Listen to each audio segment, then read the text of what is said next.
Dr. Anita Singh, Dr. Fessy Lewis, Dr. Surekha Tayade, Dr. Rakhi Singh, and Dr. Chandrika Anand. Thanks to all the speakers for spending out some of their valuable time for this session. PCOS affects over 7 million people. That is more than the number of people diagnosed with breast cancer, rheumatoid arthritis, multiple sclerosis, and lupus combined. So we decided to approach some of the well-known faculties in the field who would be able to explain to us in detail. And we all know that you all are also very excited to learn. Once again, I would like to welcome everyone and invite Dr. Anita ma'am to give her opening session. Dr. Anita, she is the chief consultant at GP Hospital and Jan Chikitsa Hospital. She is the ex-professor at Patna Medical College, past president BOGS, organizing secretary AICOG 2014 at Patna, Chairperson Endocrinology Committee-FOGSI 2014 to 2016, Governing Council Member ICOG 2015 to 2020, President AGOI Bihar Chapter, Secretary IFS Bihar Chapter, and Vice President FOGSI 2020.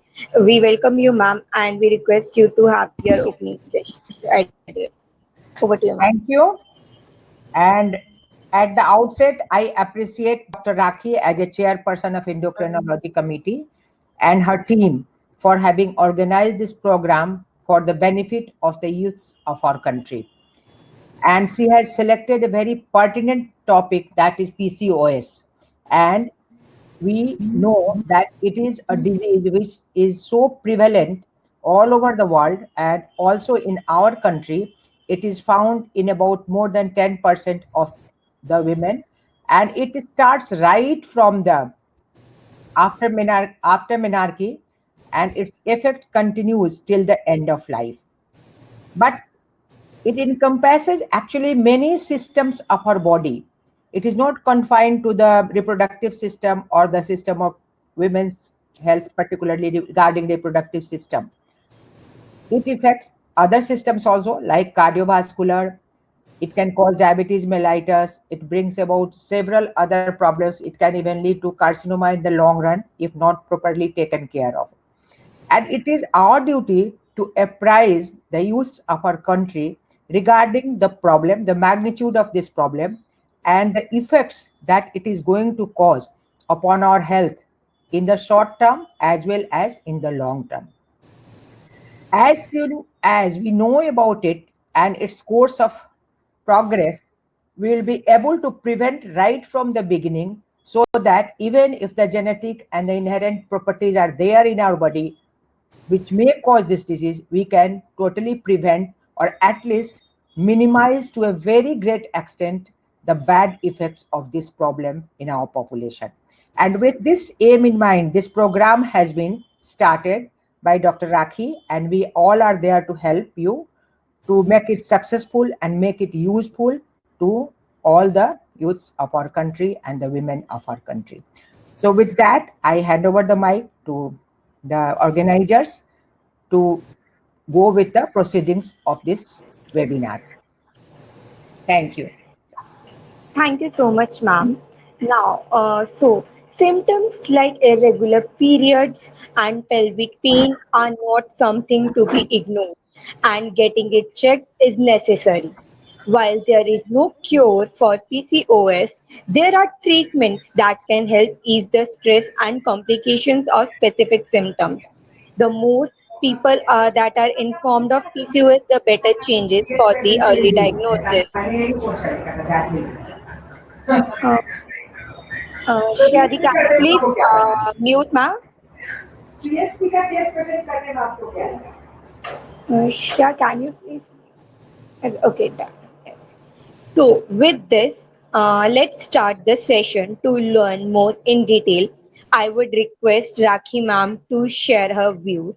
Dr. Rakhi, she is MBBS, DGO, DRM Germany, DPE Germany, FICOG, FIAOG, and Director of Abalone Clinic and IVF Center, Noida.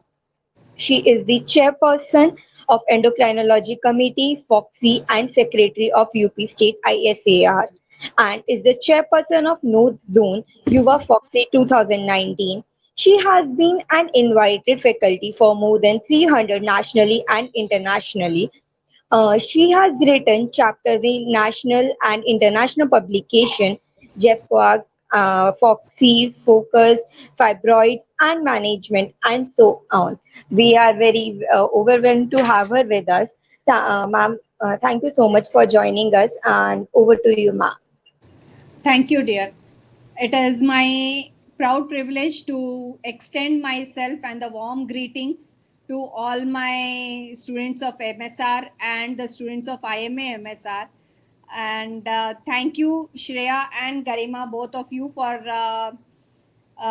giving us the opportunity to come over and talk. As you have also said, and as Dr. Anita ma'am has also told us, the importance of PCOS in our life. As we all know that PCOS is a burning hot topic which is on a peak and a rise for us in India. Earlier it was in the other nations, but India is not left behind in PCOS. So we need to give address to this PCO and move ahead to understand and correct ourselves and learn few new things and unlearn few things what we need to do it and move ahead for this for the learning of PCOS. Now what we have done is we have from the endocrine committee of FOGSI, we've come out with a survey plan for all the students, for the school age group, for the college age group, and for the early reproductive life young adults, adolescents, from say about 12 years to 30 years of age, so that we understand our Indian psyche, how we are dealing with our symptoms and how we are going ahead. And I would request the MSR team to kindly share it with all the students, and we encourage them to kindly fill up this survey form, which will help us to understand their body. They will help us to understand and make the formulation of the guidelines. It is a simple form, just 5 minutes, Google Docs, which we need to do it. And I think it will be shared with all of you. Moving on ahead with the PCOS.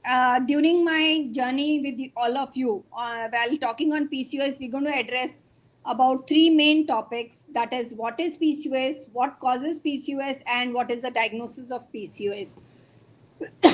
And on the later half is being addressed by Dr. Chandrika. She would be dealing with the management part of PCOS.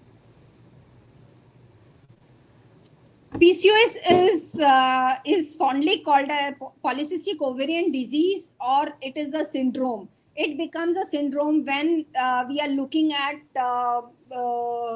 bigger diseases in a higher form. Then we call it as a disease itself. When the metabolic syndrome starts setting in, then we call it as a disease. Otherwise, it is just the syndrome.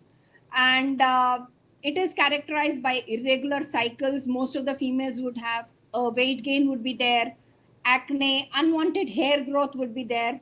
As we all know, the India is also coming up as a diabetic capital of the world.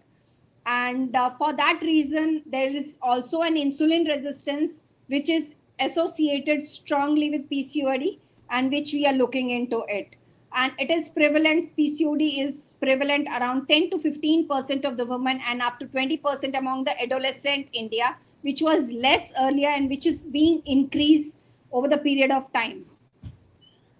When we are comparing between the incidence of PCOS between the rural and the urban area, what we can see, the blue line is for the rural area and the red stands for the urban part. And for hirsutism, the urban area is having lot of PCOS, hirsutism, and whereas in the rural still it is less, because in the urban area there is lot of androgen excess which they are consuming because of the microwaves, because of the ADEs, and then the preserved food, and then the cans what we are using. Because of all that, there is urbanization of all those things. That's why hirsutism increased, testosterone, androgen levels are there, thereby hirsutism is increased in urban area, whereas still it is not touched and the rural area is still left for all of us, so that we can preserve our roots. And serum testosterone, when we look at it, is almost equal at a rural urban area. Insulin level is also increased because the diet what we are eating, the preservatives what we are taking upon is more over there. And when we are seeing on ultrasound, it is again the same when compared to the rural and the urban area. Let's understand what are the triggering causes for PCOD. There are two types of causes, either the modifiable factors, the other one is a non-modifiable factors. Non-modifiable would be the genetic inheritance what we are taking from our genes and our parents.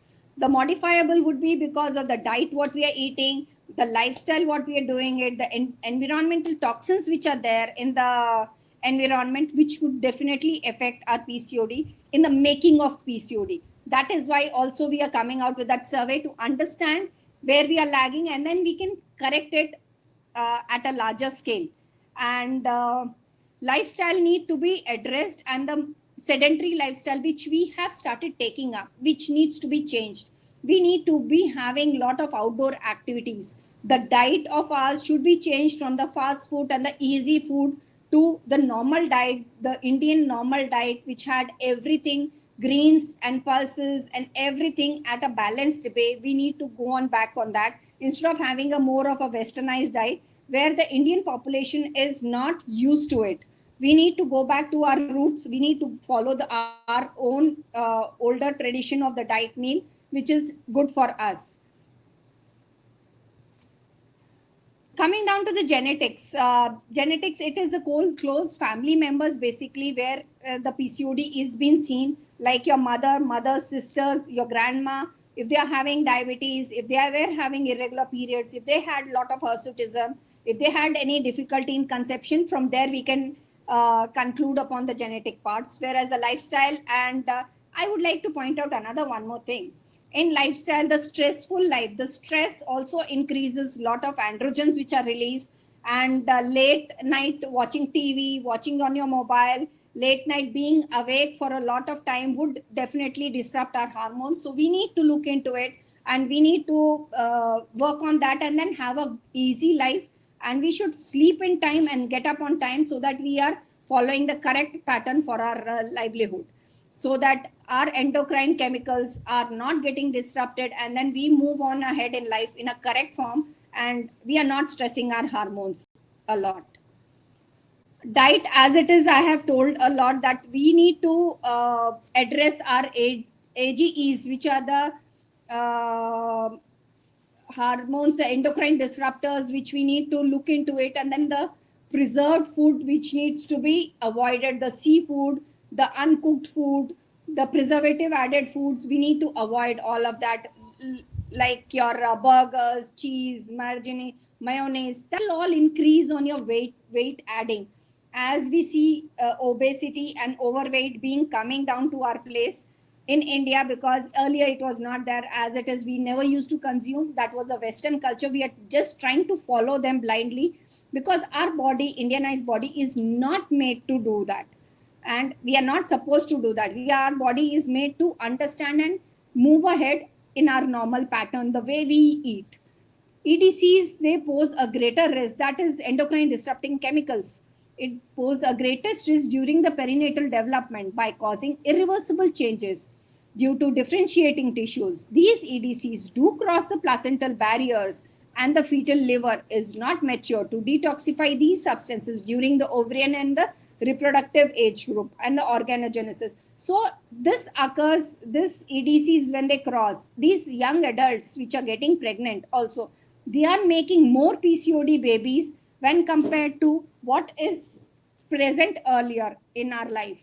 And these young adolescents are again into the making of it. If we avoid it, then we are avoiding it. When we are eating all those during pregnancy, these fetuses are exposed to small gestational age of the fetuses, IUGR, disruption of the endocrine programming would be there.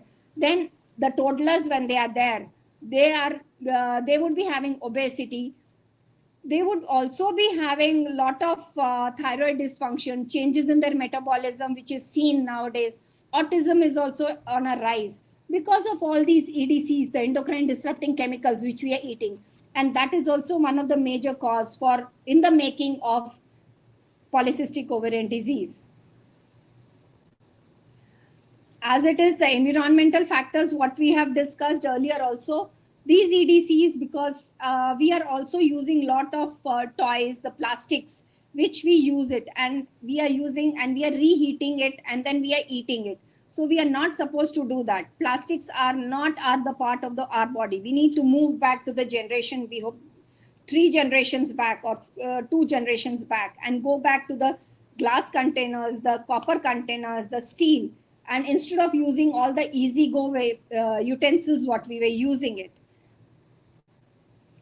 and reduce our exposures to all this non-stick pans, the beauty products what we are using, and the food we need to just have a fresh food.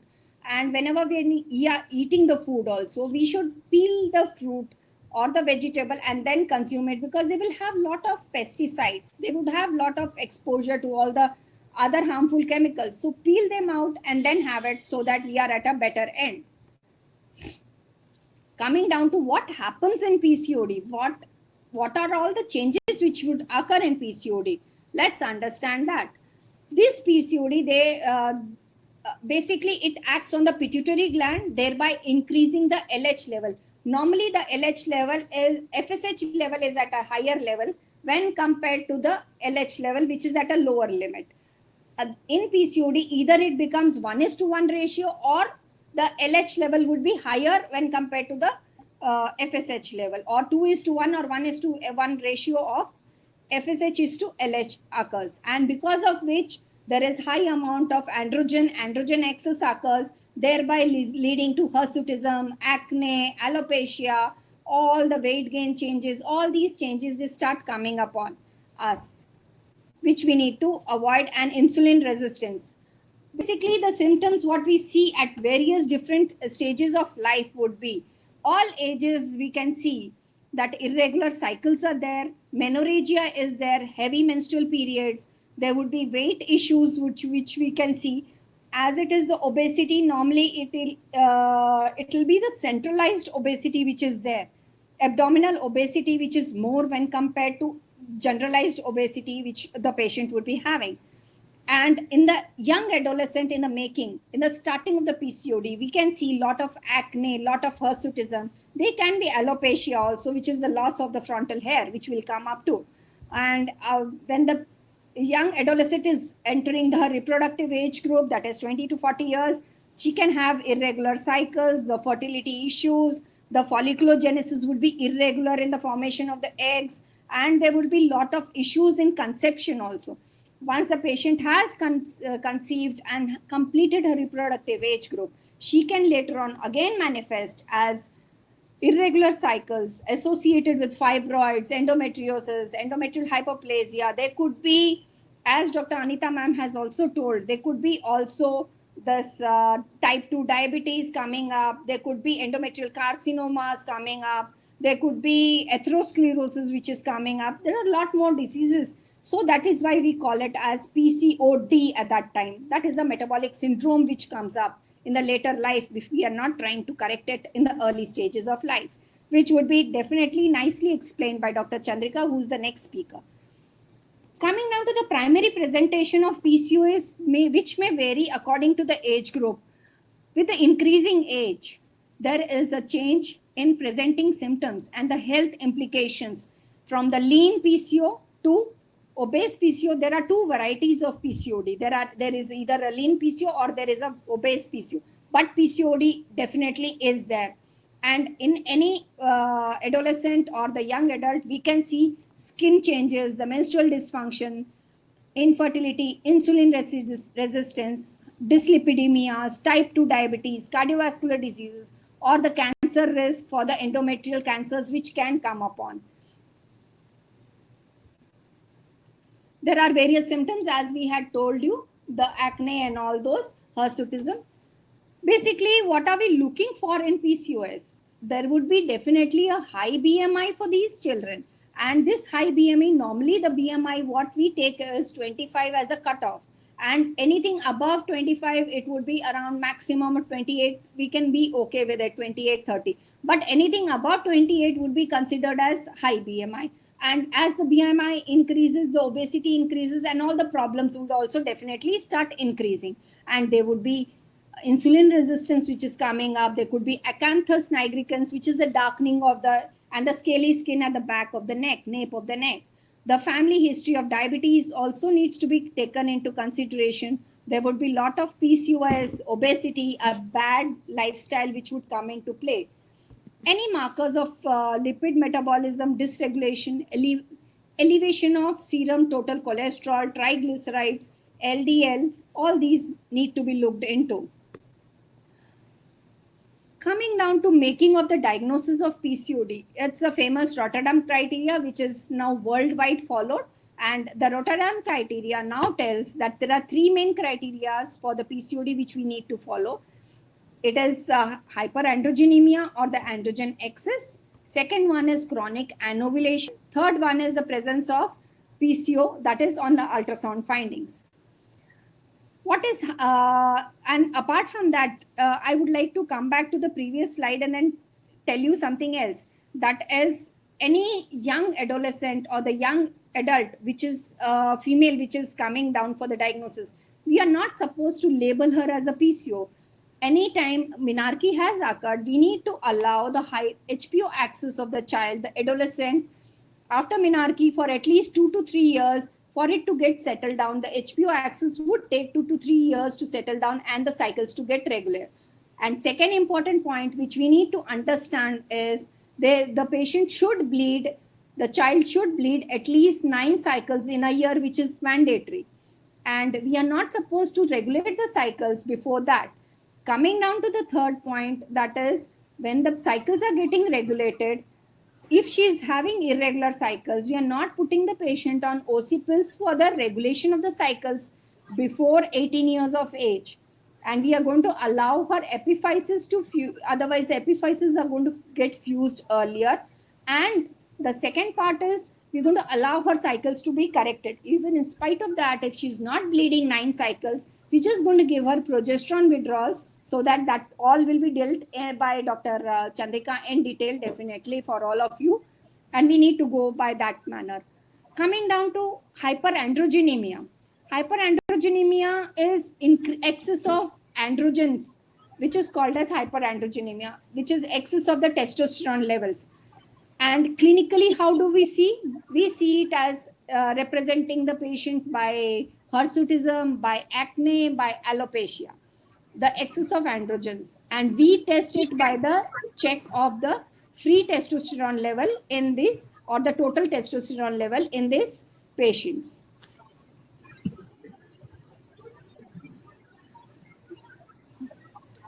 Coming down to the hirsutism as a first part, we've got a modified Friedman-Galway score, which checks on all these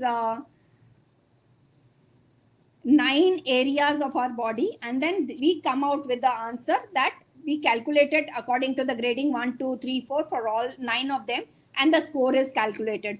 If it is less than 4, then it is a mild hirsutism. If the score is between 4 to 7, then it would be moderate amount of hirsutism. And if the score goes above 8, then we would label it as a severe sort of hirsutism, and accordingly, the treatment needs to be given. And the maximum possible score, what we can get is around 36.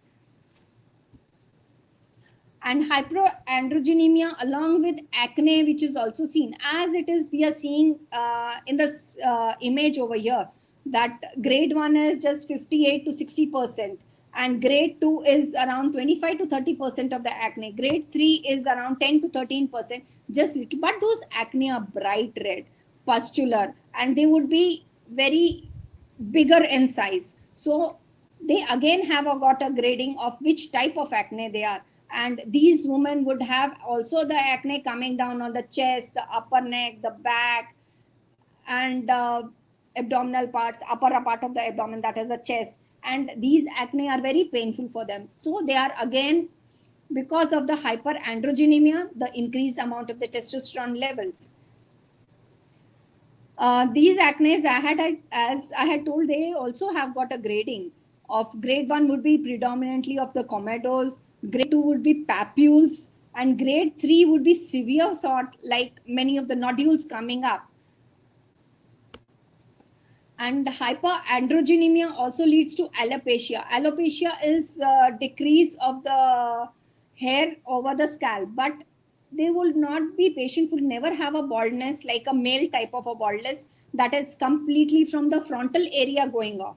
The patient would definitely have some amount of hair present in the fringes sort of a hair, which would be longer hair, but the baldness would be at the parietal end, the central part of the head, which you can see, which you can make out. The front hairline is definitely always maintained for the female type of baldness, which we are seeing, and it ranges like 3.2 to 34% of the females with the hyperandrogenemia having.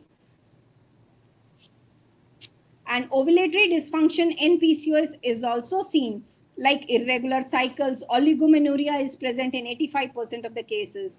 Amenorrhea is seen in 30 to 40% of the cases. Menorrhagia is also seen in long-term cases. We can also have anovulation, and also we can have fertility issues. That's why these patients would be having anovulation, because the cycles are only not coming because of the excess of the LH level, and we require FSH hormone to be more than the FSH to stimulate the ovaries for the folliculogenesis, which is not happening. There is always a risk of AUB or hyperplasia and the cancers because the patient is not having regular periods. Ultrasound is another diagnostic modality, but ultrasound has been overrated and overdone many a times. We need to look into it, and we need to diagnose the patient correctly. If we are doing ultrasound and labeling the young adult, young adolescent as PCO, ideally the image of that young adolescent would be definitely having lot of multiple small cyst-like structures, and they are not to be labeled as polycystic ovaries, because the ovary itself is like that. Whereas over the period of time, after 20 years of age, if you are having other all add-on functions, then we can label it. And at least in one ovary, when you are diagnosing, according to the ASRM or the ASHRAE criteria, we should be having more than 12 follicles of 2 to 9 mm between the day of 2 to 5. That is, the antral follicle count should be around more than 12 follicles, which we are looking at. Or the ovarian volume size of the ovary should be more than 10 ml. That we are looking at. Then add-on advantages is, like, we can also diagnose the associated endometriosis or the fibroids or any other pathology associated in the abdomen or the uterus, which we can also, that is an add-on advantage of doing an ultrasound for this young adults. How does the PCOD manifest in different age groups? How do we know that it is going to manifest? In adolescent, diagnosing PCOD in adolescent is difficult because PCOD and puberty have similar features. These include irregular menstrual cycles, acne. For an accurate diagnosis, adolescents should have all the three elements of Rotterdam criteria of PCOS. Hypoandrogenism is the main marker of PCOD in adolescents. Remember hyperandrogenism, which I am pointing out. Oligomenorrhea or amenorrhea should be present for at least 2 years, or the first period should be at that time. 40% of the adolescents with menstrual irregularities have PCOD ovaries, polycystic ovaries. In reproductive age group, fertility issues like hirsutism, menstrual disorders are the primary issues for the woman, because remember, the folliculogenesis is at fault because the LH is high and the FSH is low here. And infertility is a cause of hormonal imbalance, which can lead to irregular menstrual cycles, no egg release, that is anovulation during the menstrual cycle. Increased association with other gynecological problems like fibroid uterus, endometriosis is observed in PCOS. Pregnant women with PCOS have 3 or 4 times chance of developing high BP, diabetes, in pregnancy. These are all the, because gestational diabetes is more, there would be high BP, that is preeclampsia chances are more. And apart from that, these PCOS women also can have small for gestational age. They can also have repeated abortions. They can have preterm labor. All these problems are present in PCO with reproductive age group.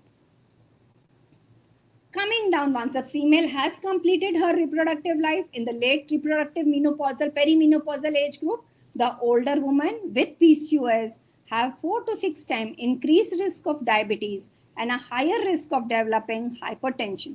As a result, there are an increased risk of heart attacks. They also have more severe hirsutism and excessive bleeding. Most women end up in the uterus. Removal of the surgery. Importantly, they are the significant risk of developing uterine cancers and ovarian cancers if they are not having regular periods, that is at least 9 cycles in a year. So we should aim at having at least 9 cycles in a year. Coming down to the end of it, we need to understand our body, we need to follow ourselves, we need to exercise, we need to eat rightly at the right from the adolescent age group. Then we are going to have a healthy life. To keep the body in good health is our duty. Otherwise, we shall not be able to keep our mind strong and clear. So we need to understand PCOD, we need to act upon it accordingly and move ahead of it. Thank you all. You can leave your questions also for us in the question box, so that in the end we can have the question answer sessions also. Thank you, ma'am. Thank you so much. As you rightly said, our body is in our hand and we should take care of it. And the diet and the environmental factors which we should consider is lies with us. So this was a great enlightening session and an eye-opening. So the next we will be having Dr. Chandrika, ma'am.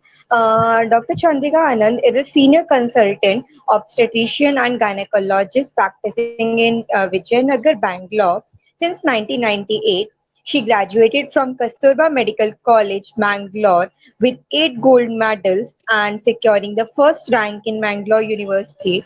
She completed MD in obstetrics and gynecology from Bangalore Medical College in 1998 and again securing the first rank in Bangalore University. She also holds DNB MNA degree in OBS. She has more than 2 decades of experience in managing normal and high risk pregnancies and also has extensive experience in managing PCOD. She has undergone special training in OBS ultrasound, laparoscopic surgery, and cervical col- uh, collapse. She has authored and presented many research papers in national conferences. She has attended many conferences as faculty or resource person and organized various workshops and seminars for the gynecologists. Her special interest lies in high-risk pregnancy, PCOD, preventive health care, and creating community awareness. Thank you so much, ma'am, for joining us. And now I would request ma'am to hand over to continue further. Thank you so much. Thanks, all the panelists, Madam and Rakhi ma'am, Harika ma'am, and Tessie sir, and Sureka ma'am, and all the young, enthusiastic girls who have arranged this. And I'm just looking at the number of questions when Rakhi ma'am is talking. I'm just looking at the number of questions. Amazing audience and very curious and very eager to learn.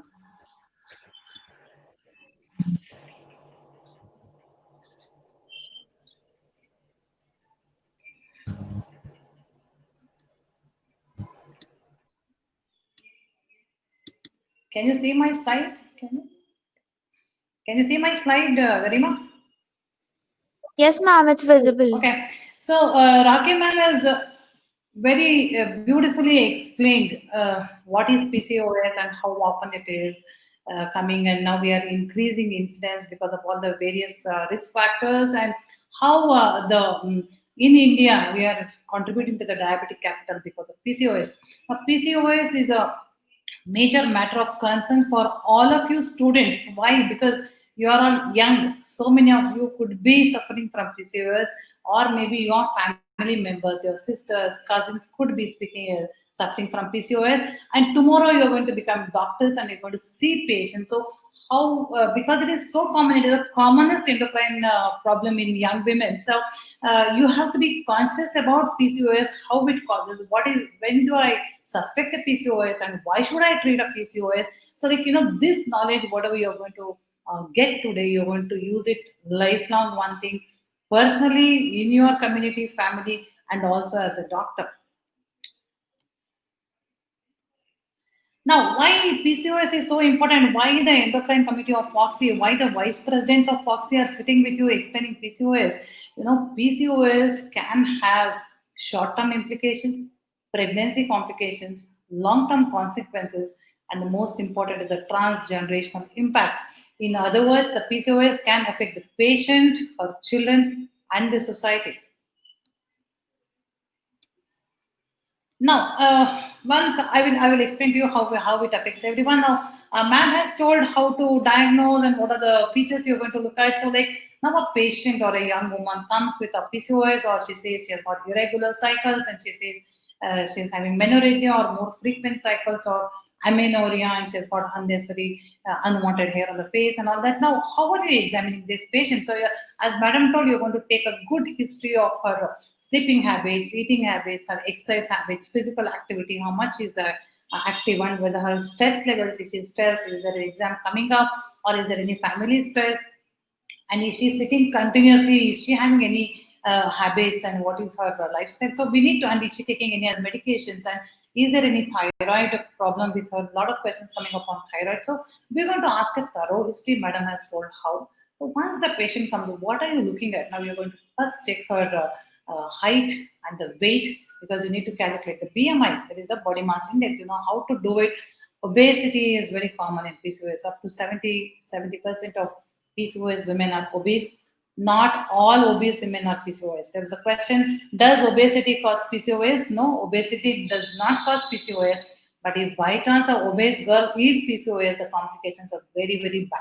Okay, all the complications increase if the woman is PCOS. So there is something called a lean PCOS, where the BMI is very much under control, but still the features can be there. Here, the predominant problem is the hyperandrogenism. So we need, the treatment remains the same for both the lean and the obese PCOS, even though the PCOS in obese women is much more complicated. So you need to check the abdominal circumference. Now, what is the abdominal circumference got with the PCOS or irregular cycle?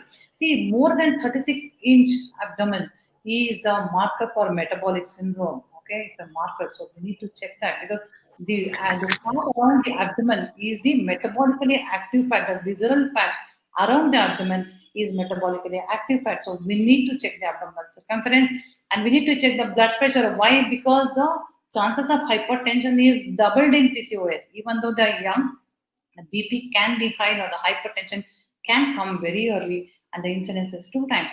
And we are looking at anemia. Why? Because the PCOS girls can have menorrhagia, and they could be anemic also. So this is what we want to see in general examination. And when you're examining the patient, you're going to look for the acne. Madam has told you how to grade acne, grade 1, 2, 3. And hirsutism, you're going to check the Ferryman-Gallwey system, and you're going to check where and all to look for hirsutism and alopecia. And the 4th one is something called the acanthosis. I'm going to show pictures of it. That is a darkening of the skin. There is a lot of pigmentation or darkening of the skin around the neck, underarms, below the breast, sometimes on the finger and on the face. There can be darkening of the skin. Now, this is because the insulin is high. There is something called insulin resistance. I'm going to talk about it. So that is a pre-diabetic condition. So most of these girls who have got this acne, hirsutism, and alopecia, or the darkening of the skin, they go to the skin doctor first. Okay, so PCOS is a condition which here the patient goes to a skin doctor, they go to an endocrinologist, they go to a psychiatrist because of depression, they go to a gynecologist because of irregular cycles. So this is a multidisciplinary approach we need to treat PCOS. Okay, so most of these girls will end up in a skin doctor, and now because the dermatologists are aware of the PCOS, they ask about the menstrual history, and then they order all these tests and to find out their diagnosis, and then they send the patient to us. Okay, because without treating the hormone imbalance, we can't just give creams and some acne creams and some oil to improve the alopecia or the hair growth and some creams for the acanthosis. No, that does not work as long as the condition is the causative thing is cured. Okay, now skin tags, which I'm going to show the picture of it. That again can be because of insulin resistance, and it can be a pre-diabetic thing. Systemic examination, you're going to check the abdomen and CVSRS routinely. Okay. Now, this is the acanthosis I was talking about. So, this is the skin tags I'm talking about. This is where how the skin becomes dark. Okay. Now, these people go, as I told you, they put a lot of creams and things. No, exercise and diet, losing weight will help you. Okay. Now, this is a marker of insulin resistance. Now, what is insulin resistance? This insulin normally we eat something, there is a glucose load, the pancreas will secrete some amount of insulin to reduce the sugar or to control the glucose load. In conditions called insulin resistance, the receptors are not reactive to insulin. So the number of receptors, there is a insulin resistance in the receptor. So more and more insulin is secreted. So instead of the normal, suppose I have a meal, I have two dosas, then there is around 20-30 units of insulin has to be released to control my sugar. In insulin resistance, 300-200 units have to be released by the pancreas. So this pancreas is overworking because of such a high insulin level. The skin becomes dark, the person becomes lazy. See, insulin makes you to eat, you crave for food, you crave for sweets. So, and they become very lazy. It doesn't make you active.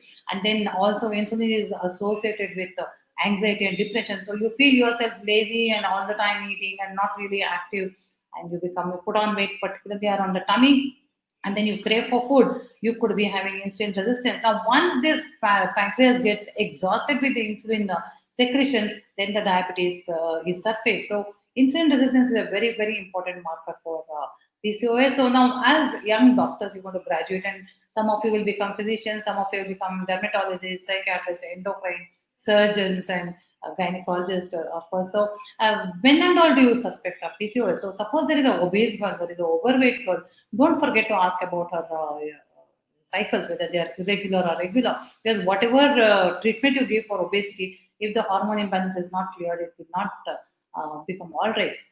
So whenever there is a BMI, you're going to measure a BMI. As a physician, you're going to measure the BP. You're an infertility specialist, you're seeing that the patient is infertile, then you please ask about a history of irregular cycles. So whenever you see insulin resistance and there is a family history of diabetes and obesity and bad lifestyle, as my ma'am told, it can be genetic. So please ask now, are your periods regular or irregular? It becomes a very, very important question. Now, any marker for lipid, suppose there is a young girl who comes for some routine checkup and her lipids are abnormal, then you ask about the history of PCOS or the irregular cycles. Now, there are a lot of questions about how do you diagnose PCOS. Ma'am told about the Rotterdam criteria. There are three things we need to check. One is the ultrasound scan. Second is the history of or symptoms of anovulation. Third is the symptoms of hyperandrogenism. So one here, as see now what happens, like PCOS is like a feminist, it will make all the girls to become like boys. Okay. How? Now what happens in PCOS? There is continuous estrogen secretion. There is no ovulation. First half of the cycle there is estrogen. Second half there is progesterone in a normal ovulating woman, isn't it? So whatever the effects of estrogen is kind of balanced by progesterone in the second half of the cycle. In PCOS, there is no ovulation. There is no signal from the brain to release a single good egg. Instead of a single good egg, multiple small eggs will become matured. So that is why they look like a polycystic. It's also called a necklace pattern on ultrasound. So polycystic means it is not a big cyst, normal ovary, a little bigger ovary. Multiple small cysts are there in the periphery because they are all competing to become a single good egg. Because of the hormone imbalance, single egg is not selected. So here what happens, continuously there is estrogen. So this excess estrogen continuously, there is no progesterone. This excess estrogen gets converted to androgen or the male hormone. So that is when all the symptoms of the male hormone, like the unwanted hair, the acne, the hair loss, and the obesity, all those things come. So now all the women, see, like, the young woman of 20 to 30-year-old or 15 to 20-year-old woman, the metabolic parameters will become like 40 to 45-year-old man. You get the point. So all the girls will start, developing features of androgenism like a elderly man. So this is the damage which is caused by PCOS. So So all the diseases which are common in men, that is diabetes, hypertension, cardiovascular risk factors, okay, depression, anxiety, everything becomes more common in these people. Okay, so these are the diseases which are more common in men normally. Here it becomes more common in PCOS because the hormone milieu has shifted from estrogen to estrogen, progesterone has become estrogen and androgen. Okay, so now first to confirm PCOS, one is the history of anovulation. How do you know you are ovulating, or how do you know that you are not ovulating? One thing else, it's all basic in your textbook. So one is a regular cycle, and then premenstrual symptoms, ovulation pain, okay, and on ultrasound you see that there is a follicle, that means that you are ovulating.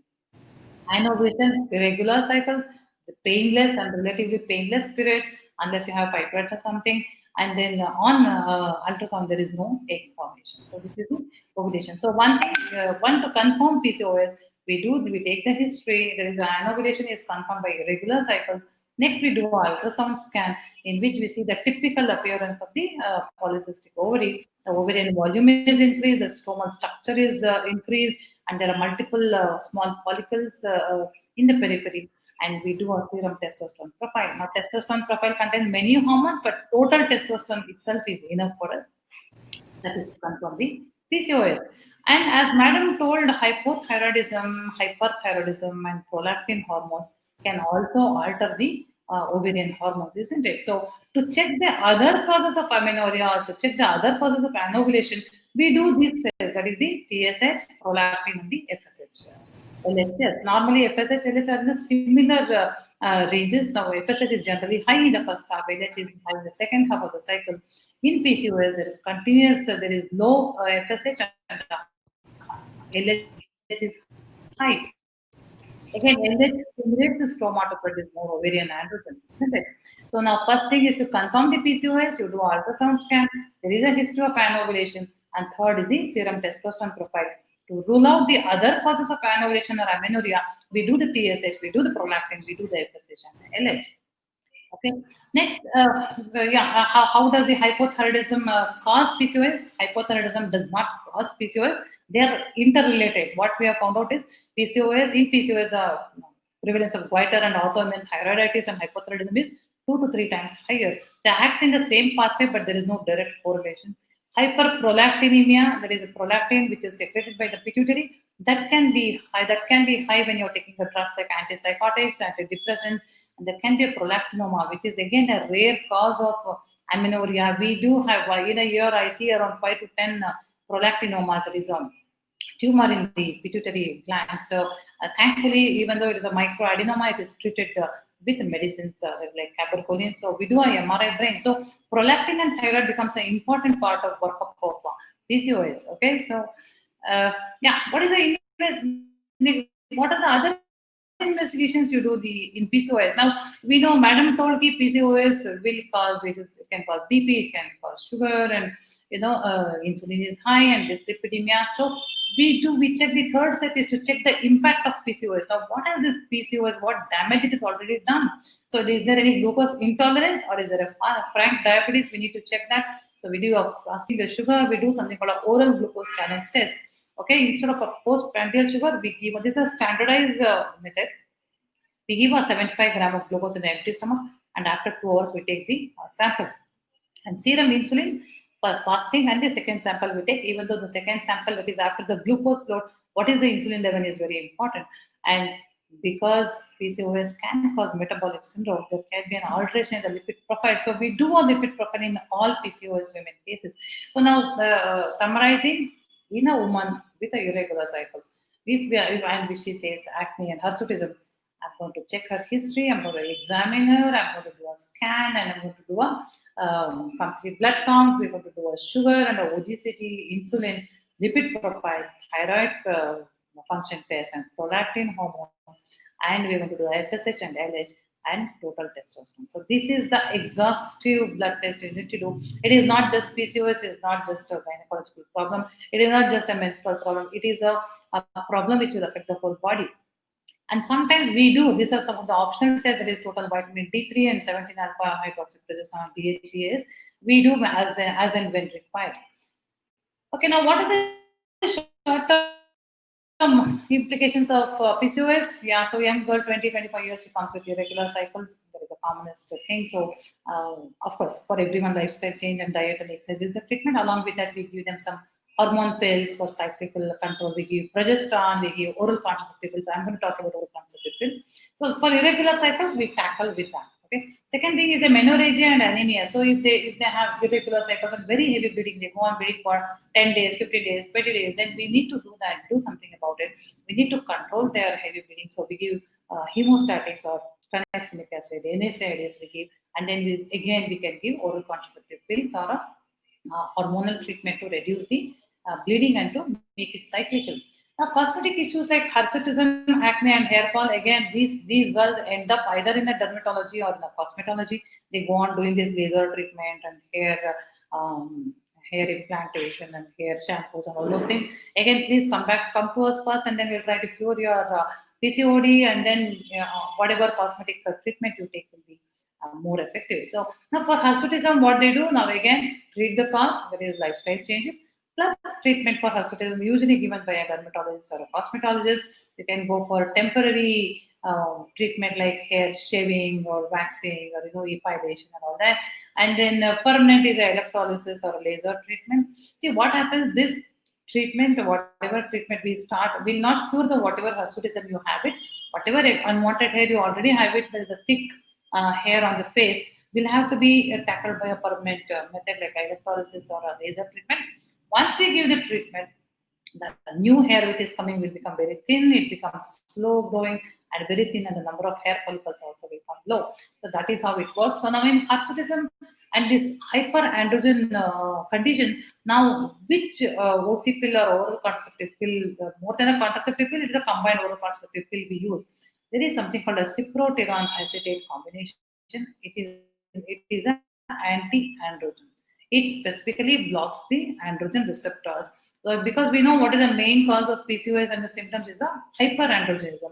So when you are following a good lifestyle and all that, that is losing weight, you are treating the cause. Now what is the treating the effect is the using of the cyproterone acetate pill. So for hirsutism, we need to give at least minimum 6 months to 1 year. For acne, minimum 6 months. For hair fall or alopecia, minimum 2 years you need to take it. The doctor, before prescribing the oral contraceptive pills, we have a checklist, whom to give, what are the risks of giving OC pills. The doctors will ask your thrombosis history, if there is any venous thrombosis, migraine, breast adenomas, liver disease, and if you are taking any anti-TB tablets, anti-epilepsy tablets. So we have a checklist. So we check all that, and otherwise OC pills are relatively safe. If you take continuously for 1 or 2 years, it will kind of reverse all the abnormal hyperestrogenic hormone you had all the way. So it is going to balance that, and it is going to help you in preventing long-term implications also. Okay, so cosmetic issues dealt with the cosmetologist and the gynecologist along with the lifestyle changes. Now weight gain, exercise, diet, and then no specific medicines for weight gain. Whatever we give, metformin and insulin resistance, that itself will make you to lose weight.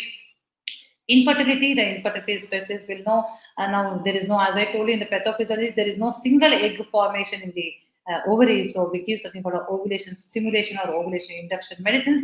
There can be simple tablets like clomiphene citrate or letrozole, or if they are not responding to that, we give injections also. There is FSH, HMG injections. The details I won't tell you because it's a big topic by itself. So, and sometimes we need to do something called ovarian drilling, but again, that's not ready for you. See, what you need to understand is that in infertility, it is not permanent. There were many questions whether it is permanent. It is not permanent. Here, simple. The egg is not forming. We give ovulation induction drugs. We give medicines to induce ovulation, make a good egg, and then we can facilitate treatment. So there is a treatment. So short-term implications are irregular cycles, cosmetic issues, weight gain, infertility, and whatever is the treatment. Yeah, I told you already this. So anovulatory infertility. See, in infertility, ma'am will know better. So almost 100 infertile couple come. Almost 40 to 50% nowadays are anovulatory because of PCOS. So we're going to use all these medicines. And yeah, as madam told, suppose we use a medicine and the woman becomes pregnant. Now there is more chance of multiple pregnancy because whatever medicine we give, instead of 1 egg, it can stimulate 2 or 3 eggs. So multiple pregnancy risk is more, and because of the high androgen and high insulin, the risk of miscarriage is more, increased risk of preeclampsia, increased risk of gestational diabetes. As madam told, it can cause IUGR, and again now this, suppose There is a woman with PCOS. She has got a baby, and that girl, it is a girl baby, and it is IUGR. This girl can become a PCO again. So see how it is transgenerational. So one of this pregnant lady is there. She develops gestational diabetes. Listen carefully. This baby in the womb can get diabetes 20 years earlier compared to his peers. Okay, so now this generation of young girls, because of a bad lifestyle, you develop PCOS, you develop diabetes, gestational diabetes, you are exposing the risk to your baby to become diabetic 20 years earlier when the baby grows big. So this is what is called a transgenerational effect of PCOS. This is why the whole FOGSI and the Endocrinology Committee is so worried about, because now we are, when we were doing our PG, PCO was very rare. Now in 20-25 years, it's become 10%. We are worried with this corona and with this COVID. Again, the lifestyle has gone very bad. All of us are hooked on to TV, Netflix, and all that, and we are sleeping late and doing very less work and not going out at all, missing out on the gym and yoga and working and all those things. So this is the whole purpose of why we are from the FOGSI. We are doing that Google form about your lifestyle, what has changed in this past 6 months, how inactive you are, what is your eating habits, and how much stressed or anxious you are about COVID. So all these things we want to know, so that we are worried.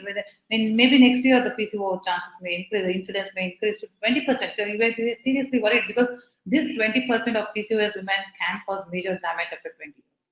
Okay, so pushing the India to become diabetic capital. So this is by the whole purpose of this Google form. We need to understand your lifestyle in the past 3-4 months. Dear doctors, please fill up the forms. All the girls, please fill up the forms. And the boys, please tell your sisters, cousins, friends, neighbors, everyone to fill up the forms. The form is for from 12 years to 30 years. Till 18 years, you can ask the parents to fill up the form. So we need to understand your lifestyle because that plays a very, very major role. I was just talking about it, transgenerational impact. Say why PCOS is our concern, because it is going to affect not only the woman, it's going to affect her baby and the society. So we need to prevent PCOS. Now, what is the long-term morbidity? So as I told you, there is short-term implications, there is pregnancy implications, there can be transgenerational impact. Now, what is a long-term morbidity? A young woman who has got some unwanted hair on the face, or who is obese and who is eating junk and sleeping late. Why are we worried about her? Because now this girl is more prone to develop these metabolic consequences. Now, impaired glucose tolerance, diabetes, dyslipidemia, hypertension, liver disease, heart disease, and eventually cancer. Okay, can you believe such a small problem which has started because of our bad lifestyle, how that can affect or how that can kind of affect you till your life? Okay, as ANITA ma'am told, this is not just a disease of a young woman, this is going to stay with you lifelong. As I was just talking about insulin resistance, 65 to 70% of women with PCOS have got high insulin. They feel lazy, sleepy, depressed, fat, and hungry with skin darkening, and then almost 3 times more. The diabetes is 3 times more in PCOS, and then chronic complications are more. And if we are following the PCOS, because around 40 years, more than 50% are diabetic. Can you imagine? 30 years diabetic, next 30, 40, 50 years, they are leading a life with diabetes. What about the long-term complications of diabetes? What about the organ damage? What happens to the kidneys and the brain and the heart? So, now before it was the diabetes used to come after menopause. As I told you, the estrogen and the progesterone were balancing each other. All these problems would come after menopause once the estrogen drops down. The estrogen is a very protective hormone when it is balanced by progesterone. Estrogen is a very good hormone when it is balanced by progesterone. Here in PCOS, there is no balance by progesterone. The excess estrogen becomes androgen, and then it can cause all these problems. So whatever the menopause before, the diabetes, BP, everything would come after menopause. Now it is happening at 20, 25 years, 30 years. So imagine more than 50% of your life you are a diabetic or a hypertensive. Long-term complications can be really bad. Now there were a lot of questions about mood changes and psychiatric problems along with PCOS. Yes, it is known because of estrogen, because of androgen, and because of excess of insulin. Depression is there almost in 30 to 60% of women. Anxiety is there around 35 to 50%. Eating disorders, they go on eating. As I told you, in hyperinsulin, there is a lot of craving for food. So they go on eating. See, they are fat, people make fun of them, so they are depressed, they eat more. Okay, they are not looking good because of the unwanted hair. There is a social phobia. They stop meeting people because everyone will say, "Nah, you have become so fat. What is this hair? What is this acne?" So they stop going out and then they're depressed and they go on eating more. Now, how do we know whether you are depressed or not? We need to, as doctors, we need to screen all the patients with PCOS for depression and anxiety. There are many questions now. This is what we routinely use. It's something called PHQ questionnaire. 9 questions are there. We ask about their how they are feeling off late and whether they are interested in work, what is their eating habits, sleeping, everything, and then we score them, and they could be depressed. The beauty of it is that again a lifestyle change of good exercise, diet, and sleeping well and setting up a routine helps depression also. By chance, if there is a very severe depression and there is a suicidal tendency, it becomes a medical emergency. We can't just dissociate mental health problems from PCOS. It is a part of our workup. So we need to check for the depression and anxiety in all women with the PCOS.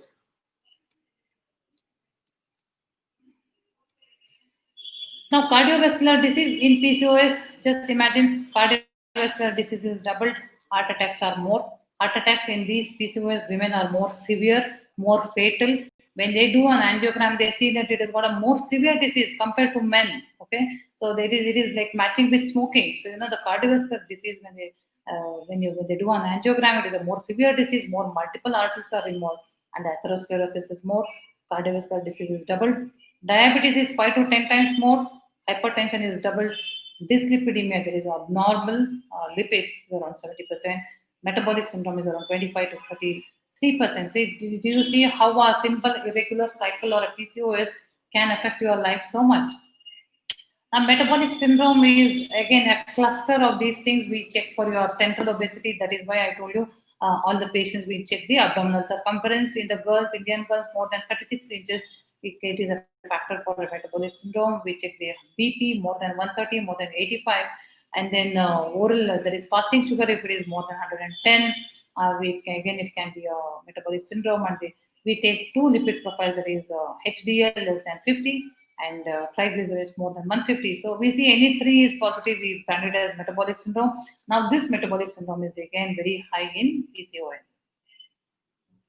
And just to touch upon the sleep quality, people are asking what about the sleep, how is sleep linked? PCOS, because of obesity and because of the distribution of the fat, is 30 times associated with disturbed sleep or sleep disorders. We say obstructive sleep apnea, where the epiglottis will go for a vibration and eventually it will block the airways, called obstructive sleep apnea, because of the lot of fat around the neck. Okay, and excessive daytime sleepiness, it's called somnolence. So you go on sleeping you don't sleep in the night and you've got a disturbed sleep, and again you sleep in the morning. Again, this is more common, almost 30 times increased in PCOS. Now, the last and the more major again is the long-term morbidity and cancer risk. See, as I told you, estrogen, progesterone. Estrogen increases the mitotic activity of the endometrium. It is balanced by progesterone in the second half of the cycle normally. Here in PCOS, continuous estrogen, 1 year, 2 years, 10 years, minimum 10 years is the arbitrary risk. Continuous anovulation or continuous on and off anovulation for 10 years, this endometrium will start getting affected by the unopposed estrogen. It can be a hyperplasia. Initially, it is proliferation, disordered proliferation, hyperplasia with atypia and endometrial cancers. So in PCOS, continuous 10 years, you don't take any treatment, you don't take care of your diet or exercise, or don't lose weight, you can be at risk for adenocarcinoma of the endometrium, estrogen-dependent cancer by 3 times. It is more 3 times, and then it can happen in younger age, 30, 35 years, 40 years. We are seeing adenocarcinoma of the uterus. Before we were seeing, if you go back to your textbooks, the endometrial cancer risk was more after 50 years, 60 years. But here it is happening much earlier, 35, 40 years. We are seeing endometrial cancer. So continuous unopposed estrogen for 10 years can be causing the endometrial cancer. Again, a borderline serious ovarian cancer, again because of androgen exposure. So we see in PCOS both estrogen is more, androgen is more. Again, they have found out there is an increased risk of kidney cancer, colon cancer, and brain tumors. They don't know exactly how it causes because of 3 things: excess estrogen, excess androgen, and hyperinsulinemia. These cancers can be more. So, as Madam told, there are non-modifiable causes, modifiable causes. You can't modify your genetics. There is no way to prenatally diagnose. No, this is a gene which is causing the PCOS. We can't pinpoint. There is no prenatal diagnosis. So, focus on the modifiable causes. There is no cure, but it is a controllable problem. So people are asking, PCOS, is it curable? Is there a definite cure? No, there is no cure, because we don't know why it is happening to some girls, why it is not happening to some girls. So there is no cure, but then you can very well control it. How do you control it? Lifelong good lifestyle. Okay, it is not lifestyle. I lose 5 kgs, then you get pregnant, and then it is over. No, it is not like that. It can come back to you. So you need to follow this good lifestyle lifelong. Okay, and as I told you, it is a multidisciplinary approach. A lot of doctors are involved in this. We need to sensitize all these doctors, about a PCOS. That is why we find it very exciting to address you all, because you have to become future gynecologists, physician, cardiology, endocrinology, cosmetology, I missed out dermatology, and all those people. So, or a psychiatrist. So, all of you should be PCO conscious, because it is the commonest endocrine epidemic affecting India, and it has got long-term implications. Now, management of PCOS. Now, this is a treating symptoms is like giving a cream for acne, or putting a minoxidil treatment for the hair, or electrolysis. This is it. That is the treating symptoms. Now, treating the cause, we need to treat the root cause. That is why what exactly is causing the PCOS. We need to treat that. If we do this only, this is effective. Okay. Now, how do you treat lifestyle modifications? Very, very important. All PCOS patients, all age group, lifelong. Okay, so all age group patients, any symptom they come with, hirsutism they come with, depression they come with, infertility, and anovulation, AUB, anything, lifestyle modification is the treatment. What is the lifestyle modification? Good diet, exercise, yoga, sleeping well, and good setting up a routine. Early to bed, early to rise, whatever we were following 20, 30 years back, we were following was the best. Now, what is the benefit of weight loss? How much weight you need to lose? Should you lose 5 kg, 10 kg, 15 kg? No worries. Even a 5% of your existing weight, suppose you are 80 kgs, 5%, 8, 5 or 4 kgs if you lose, it can cause so much of favorable metabolic changes. It kind of changes or reverses whatever problems has happened. How does it affect? It reduces the hirsutism, it reduces acne, it decreases the testosterone levels, and also long-term cardiovascular risk is protected. So 5% of weight loss, don't stop there, not just 4 kgs, please lose more also, but at least 5% is enough to reverse the changes. Now, how do you make this exercise? Just going to gym for 1 hour and again coming back and sitting on the sofa is not the thing. Please, along with the gym, along with the yoga, whatever you do, be active throughout the day. Brisk walking, jogging, taking stairs, not elevators, and park your vehicle away from entrance. Now, in the corona time, help your mothers in all the household work, go out and get vegetables, get milk, and all those things. These are things I'm sure none of the adolescents are doing. So please help your mom in household work. There is nothing to be ashamed about. This is how you need to be physically active. And yoga is known to specifically help the adolescent PCOS. What they've done a study in adolescent PCOS. Yoga is more beneficial than exercise. Yoga also addresses the anxiety, depression in the part, and it gives you a good breathing style. So yoga is recommended strongly for all PCOS women.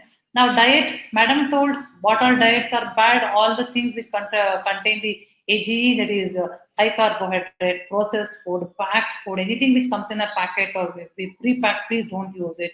Whatever your mother is making, fresh food and fresh vegetables, fresh fruits. We need to eat at least two times the fruits and vegetables in a week. That is very important in preventing a cardiovascular risk factor. So it has to be a low carbohydrate, low fat, and high protein. Frequent meals every 2 to 3 hours you need to eat. And then if already the patient is having a diabetes or impaired glucose tolerance, please go sugar free, more vegetables include. And how long do you do this? Lifelong you do this. Lifelong you should be conscious about what you eat. It is not just 3 months or 6 months. Lifelong, whenever you go to a function, if you want to eat one sweet, then you should not eat rice. You have to eat only vegetables. Like that, you need to balance. You have to be conscious about whatever you're eating. And drugs, what are the drugs we use? Not very, it's very hi-fi. So one is a combined OCP, I told you, to regularize cycle. Whenever you're bleeding more, we give combined OCP. And the cyproterone acetate is specifically used because it is anti-androgen, it reduces androgen. And we use progesterone for oral cycle every month. We give for 10 days so that the cycles become regular. And now there's something called a LNG IUD. So, it is like a copper T or an intrauterine device. Instead of copper, there's a progesterone, which is slowly released. This we use in 35, 40-year-old ladies who have completed the family They've got AUB, and again, as I told you, they are at risk for developing endometrial hyperplasia and endometrial cancer. So we insert that stays for almost 5 to 7 years. That can be almost curative. And ovulation induction drugs in case of infertility we use. Non-hormonal, very important, is the insulin sensitizer. So metformin, two sentences about metformin. It is the commonest used, most effective tablet to reduce the insulin. So once you know that this patient has got all the markers of hyperinsulinism, her sugars are high, or there is an impaired tolerance or a glucose intolerance is there, that is when you give a metformin. All these medicines, mind you, with lifestyle changes only. Lifestyle changes is a 1, 2, 3 is lifestyle change only. Along with that, we give metformin. How long we give? 3 months, 6 months, that's it. We can't be giving lifelong metformin. By that time, they have to lose weight around 5% and then go back to normal by themselves by maintaining a good lifestyle. So metformin is extremely effective. It improves the sensitivity of the insulin receptors, and then it upgrades that as it's a very, very beautiful drug, very reasonable. 3 to 6 months, it reverses all the metabolic problems. Pioglitazone is one more group, but then on the contrary, it makes you to put on weight. So we don't give this. I mean, I don't use this. We use metformin very often. And now, what are the so now these are the beautiful advantages of metformin.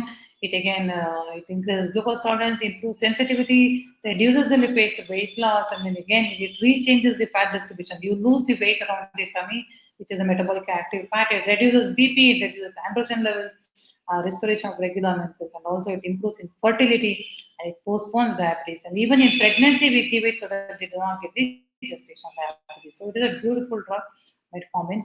And then dietary supplements, there are some other dietary supplements called inositol and omega-3 fatty acids, selenium, zinc, vitamin D3. All these help again in improving the insulin sensitivity. N-acetylcysteine, alpha-lipoic acid, melatonin tablets we can use as supplements. Now, all the young male doctors would be wondering, all the girls are suffering.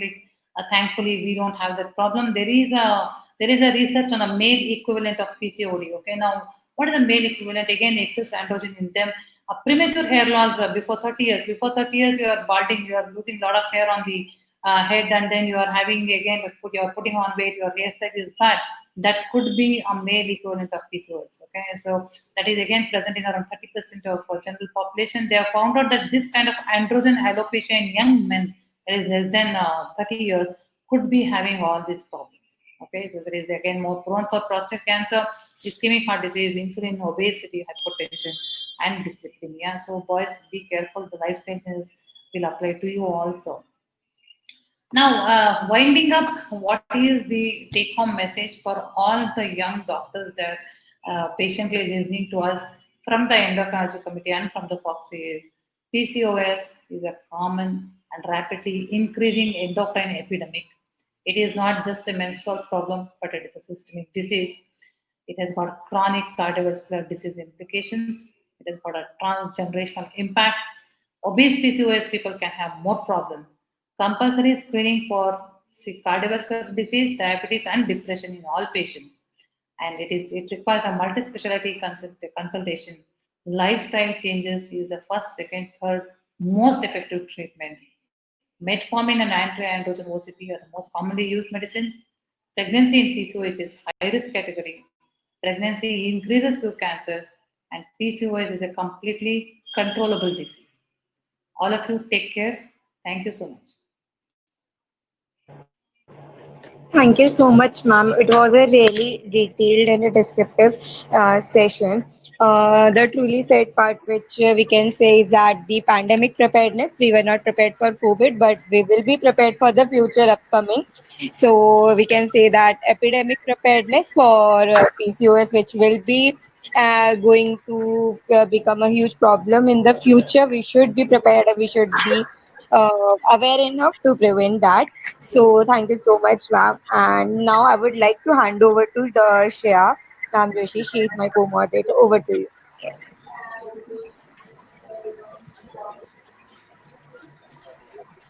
Not audible. Shreya, you are not. You have to unmute yours. You are not. You are on mute.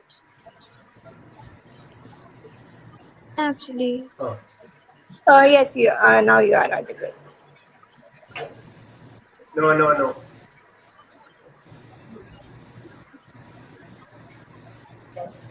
Uh, Between your voice came, but otherwise you are not audible.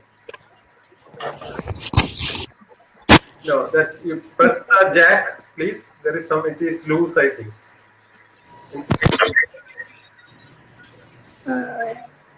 You are not audible. You're not audible, dear. Just remove your earphones and retry.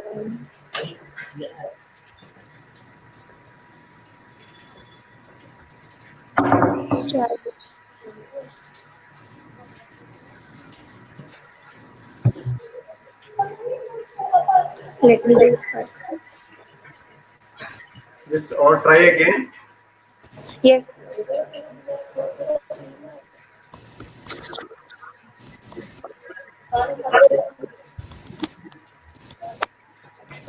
Shreya, are you there?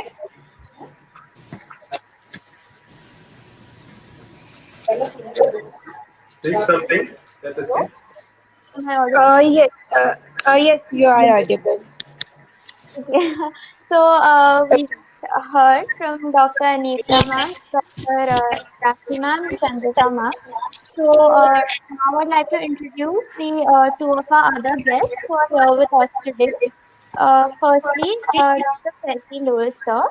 He is the senior consultant and associate professor and the in charge of MCH program at the Department of Reproductive Medicine and Surgery at Amrita Institute of Medical Sciences in Kochi. He is the FOGSI All India Vice President elect for 2020-2021, and his other professional affiliations include ISAR, IAGE, the European Society for Human Reproduction and Embryology, and the American Society for Reproductive Medicine. He is the recipient of several awards, including the FOGSI Infertility Committee Appreciation Award for Training in Infertility 2017 and the Kumud Tamaskar Research Prize in Infertility 2013. He has numerous publications in national and international journals and is also contributing author for various textbooks in OBGY. He has been a speaker at several conferences, including Atlanta, USA, China, Malaysia, Italy, and the Philippines. And he has been a faculty at various national workshops too. We welcome you, sir, and we thank you for joining us. I would also now like to introduce Dr. Surekha Taide ma'am. She is MD, DNP, MNA, MS, and a Kramer Fellow and a PhD. She's a teacher, trainer, a mentor, facilitator, and a guide. She has been the professor and unit head at MGIMS Sevagram since the last 20 years, and now she is at Jawaharlal Nehru Medical College in Wardha. She is an alumni of GMC Nagpur and is the recipient of Dr. Anand Jirne University Gold Medal and the Savitri Bai Phule Award for Community Service. She is presently the chairperson of International Organization Women Health Task Force (TUFH) and the vice chair International Organization Women in Health Together for the Future based in South Africa. She has various national and international publications. We welcome you, ma'am. Thank you so much for joining us today. So, ma'am, with your permission, Rakhi ma'am, should we start with the Q&A session? Yes, Shreya. Yes, dear. Yeah, Without delay, there are so many questions which are there. I think we should yeah, start upon. all our participants have been really First attentive. of all, let So, me tell that the first two talks almost covered everything. I think basically about the PCOS, what you have to know that has been covered.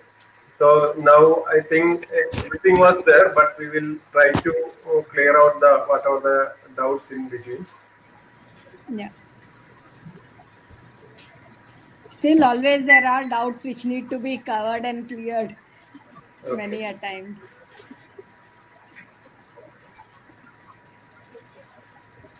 Shreya, again, your voice is not heard, dear. We lost your Either network issue or the this thing. earphone or the Yeah. network. Yeah. There has to be either one of the thing. No.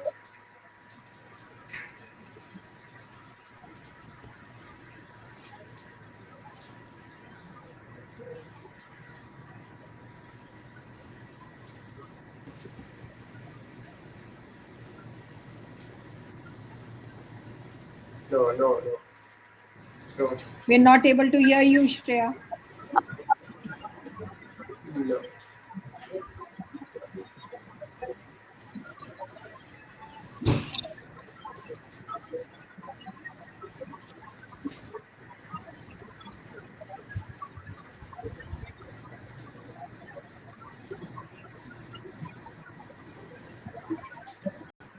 So basically, before we start the questions, I would like to add few points now.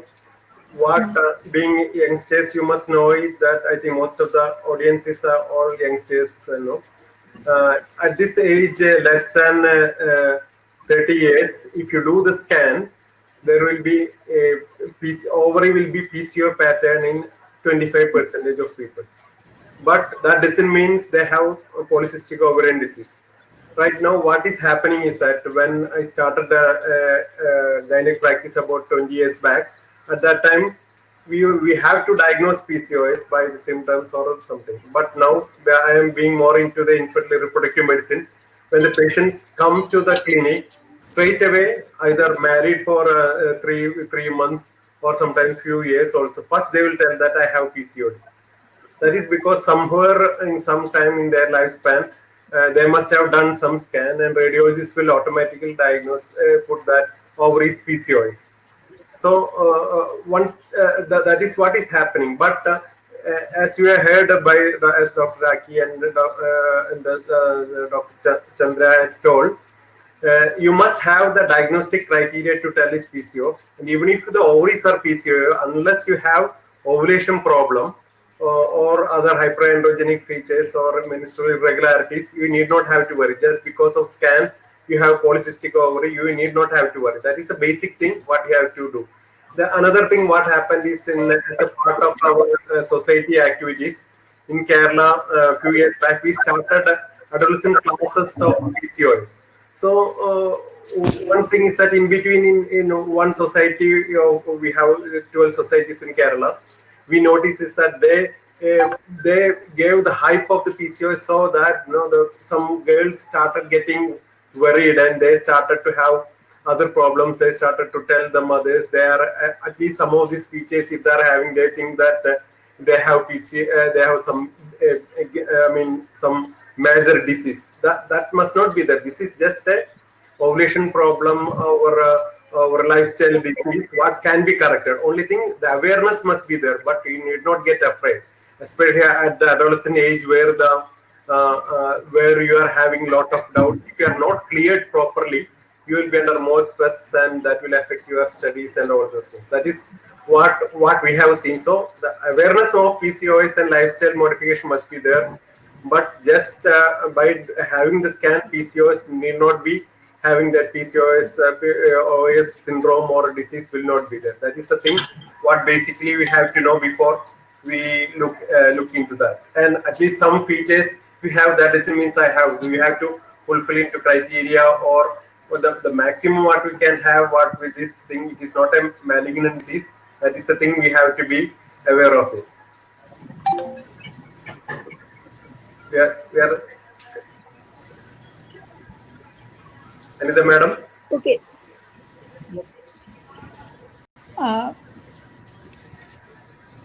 So I should be. We will be having the Q&A. So the first question which is there with us, how do I know that I have a PCOS? So I would request Anita ma'am to begin with. Like if someone to Yes, actually for PCOS to be for any case to be designated as PCOS, there are three criteria that we follow. And any two of those criteria, if they are present, then the patient will be diagnosed as case of PCOS. First of all, there is problem with menstruation. It is usually a case of infrequent anovulation, or chronic anovulation, you can say. The case will have periods at the interval of 2, 3, 4, 5 months, like that. Most of the time, they do not have periods for more than 3 to 4 times in 1 year. So that is one sign or symptom, you can say, is very diagnostic of PCOS. And the second one is some features of hyperandrogenism. if she complains of some features of hypoandrogenism, usually in the form of excess amount of hair growth at the places where males usually do have, like on the upper lips, on the upper arms, in front of the chest, upper and lower part of the abdomen. So if the hairs have started growing abnormally on these parts, then that is another sign for PCOS. And third one is presence of multiple small follicles less than 10 millimeter in diameter in both the ovaries, or it can be present in any one of the ovaries, but the number should be, with normal ultrasound with low resolution, it should be at least 10 to 12 in number. With high resolution ultrasounds, even that for the diagnosis to be done, there should be more than 17, 18 small follicles to be present. So these are the main three features on which we allocate the diagnosis of PCOS, but two of these features to be present to make her a case of full-fledged PCOS. If all the three are present, they can't be present together, then also she is PCOS, or any of the two combination of these three that are enumerated give the diagnosis of PCOS. Thank you, ma'am. So the next question we have: does obesity cause PCOS? I would request Surika ma'am to address this. Now, as far as obesity is concerned, if you look at PCO patients or PCOS patients, we can see that almost 40 to 80% of these PCO patients are obese.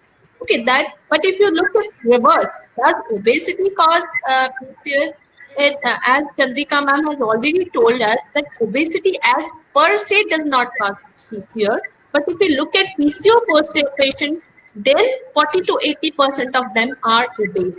Now, if you look at obesity, now obesity is of two types. One is of android variety and another is of gamecoid variety.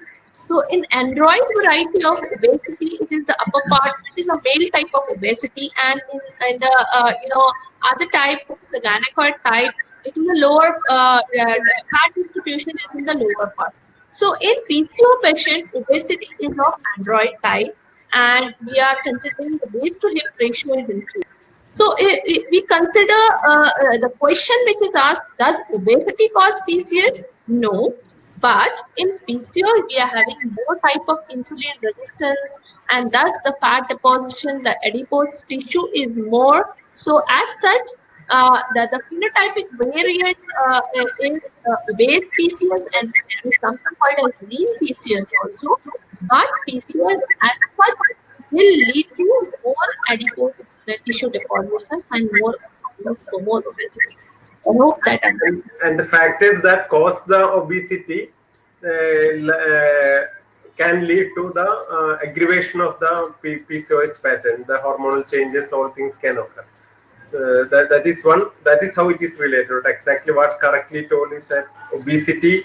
I mean, per se, the factors which cause obesity will cause the PCOS also. Thank you, ma'am. The next question which we have is that does sleeping habits affect the hormones? I would request Presi sir to have.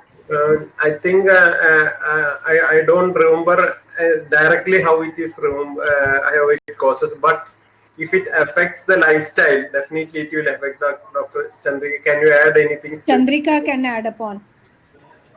Yeah, basically this sleeping late or less sleep or erratic habits of sleeping can affect the hypothalamus directly, and then it will change the circadian rhythm. See, the body is used to one kind of so that rhythm is upset, and GnRH pulsatile release will be altered. Once the GnRH pulsatile release is altered, the excessive failure secretions are again will go Madam, uncontrolled. I request you to go a little slowly for the students. Because, see, they have to grasp the things. Sorry.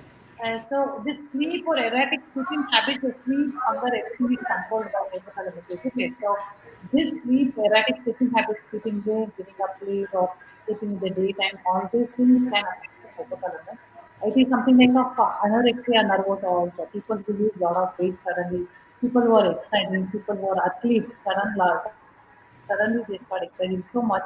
Again, they can have amenorrhea, isn't it? So that is how the hypothalamus controls the menstruation. So this hypothalamus, altered sleep rhythm can affect the hypothalamus, again that impairs the GnRH pulsatile secretion. So once the GnRH pulsatile secretions are altered, the FSH and LH which is secreted by the pituitary, they are altered. So that is when it can affect the ovaries also. So this comes from the highest end of hypothalamus. That is why the anxiety, depression, why the stress, how the stress affects the cycle is through the hypothalamus. It's I would like to basically, add, yeah, ma'am, please go. no, you can. Sorry. No, just I would like to say that there is something called as the circadian rhythm. You know, our body has a circadian rhythm. It manages the stress, it manages the hormones, and it is the pineal gland which actually controls the melatonin and another hormone which is called as adenosine.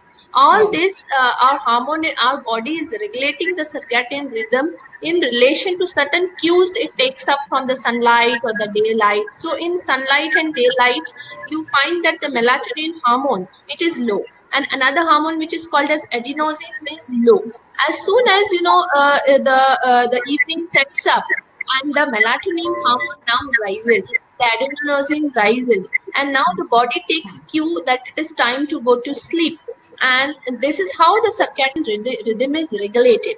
If you change the circadian rhythm, nowadays we are finding that the adolescents, they are waking up for till 2 a.m., 3 a.m. in the night. You are doing something or the other on the computer, or they are, and then what happens? The hormones changes. What happens that if the cortisol levels are high, the glucocorticoid levels are high, what happens? That they will pick up habits of taking up drinks in the night, the caffeine that they are increasing, again glucose drinks they are taking up more in the night. What happens that the endocrine milieu of the body completely changes, and these sleeping patterns and sleeping habits then affect the hormone levels, and that is how these sleeping habits will cause PCOS. So it is very nicely given in the literature how change in the circadian rhythm will lead to high blood pressure first of all, and then other metabolic conditions like diabetes and cardiovascular diseases are associated with the change in the lifestyle and the change in the sleeping patterns. So in PCOS, it is well known that lifestyle patterns like diet, nutrition, and exercise. But I think we should add more about sleeping habits. We should add about regularizing our rhythm and creating a routine. So that also should be a part of the modification which you should suggest in PCOS. The next question which we have is about the hormonal treatment. Like, what are the side effects and how long can OCPs be given? So, Dr. Anita ma'am, can you take up this question? Yes. I Hormonal treatment is given if the lifestyle modification and all the things that have been suggested in diet, exercise, regulation of life, yoga and meditation doesn't help, then we begin with hormonal treatment. Especially if the patient is concerned for hirsutism, then we start hormonal treatment. And hormonal treatment, usually we give combination of estrogen and some type of estrogen. Of course, we select a drug which has got a minimal amount of estrogen in it, and also a favorable progestogen which has got purely progestogenic effect and very little androgenic or estrogenic and other metabolic mineralocorticoid activity. So a combination of pills are selected which have a low dose estrogen and a good progestogen, you can say, and that is usually started. And it is given as long as the patient needs it. And if it is given in low doses and there is no contraindication, we always look at the contraindications in the patient by asking certain questions regarding liver problem and other things. And then we start this treatment. At one stage, you can give for a long period of time because it has got a very beneficial effect upon regularization of periods, as well as it prevents, takes care of hirsutism to a great extent. But to have and to feel any benefit in the features of hirsutism, it has to be taken at least initially for 6 months, and then only you can expect that she will have some relief in her symptoms of hirsutism. So it is given for a very long period of time, and in the meantime, of course, we keep on asking the patient to come for follow-up or get her liver functions tested. And if she has got any complaints, she can come back and discuss with us. She can uh, take advice on telemedicine. So there is no limit that this treatment can only be given up till this time or up to that time. We are very particular about starting this hormonal.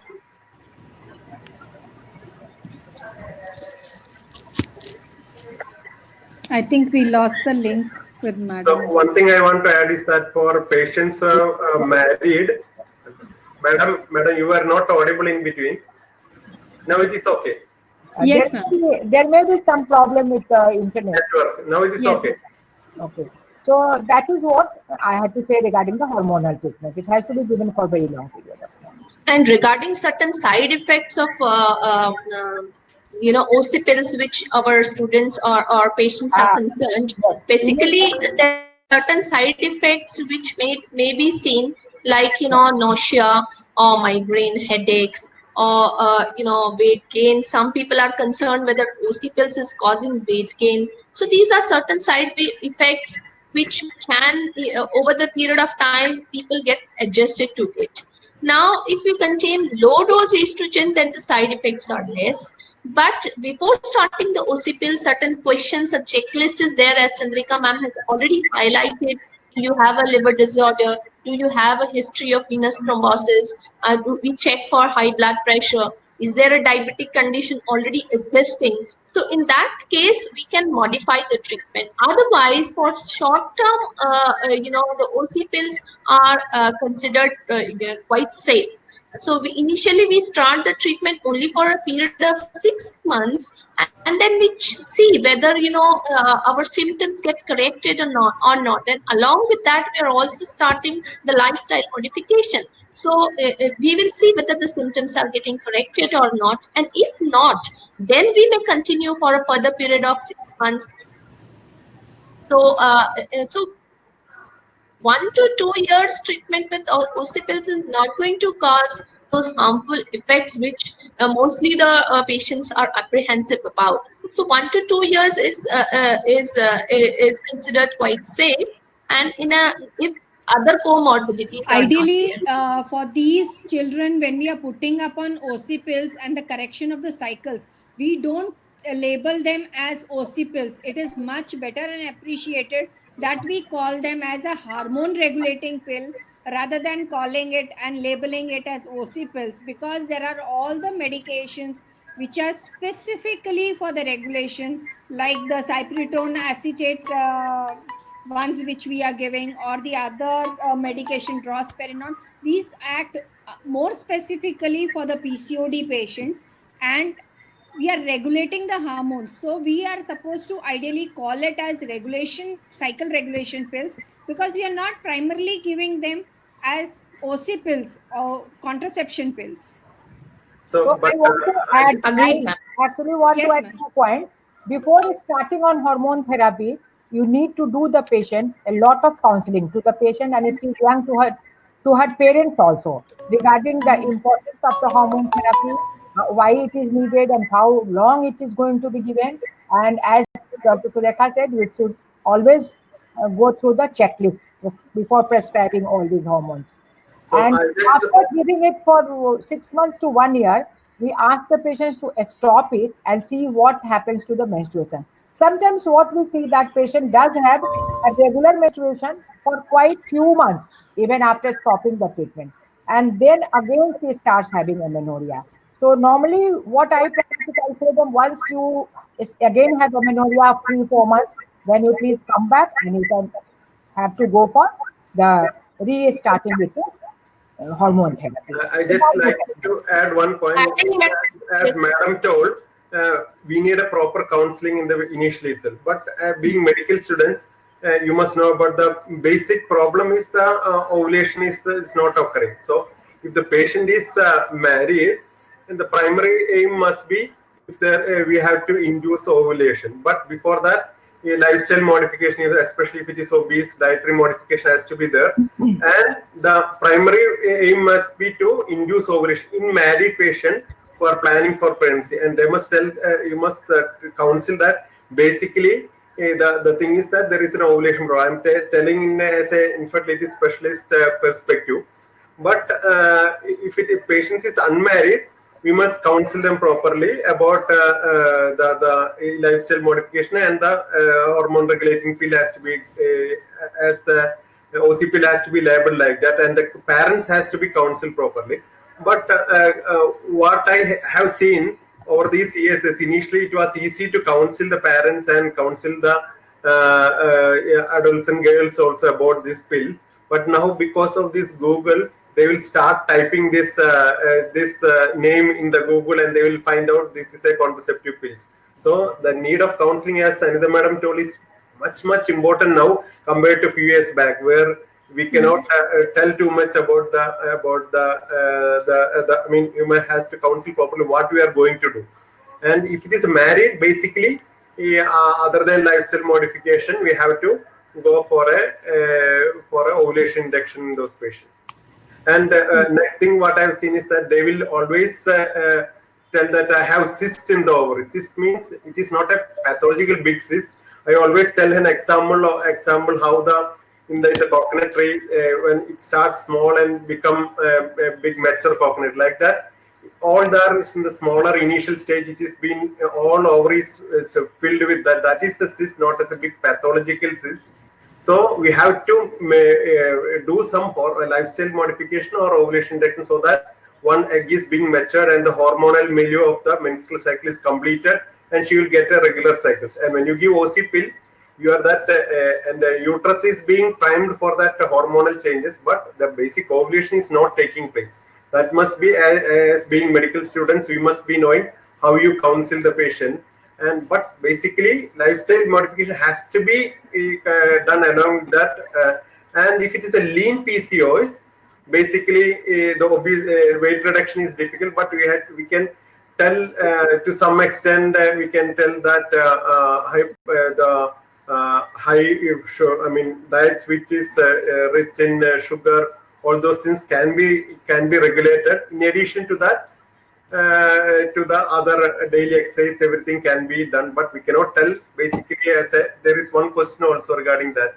What Dr. Surega want to add something?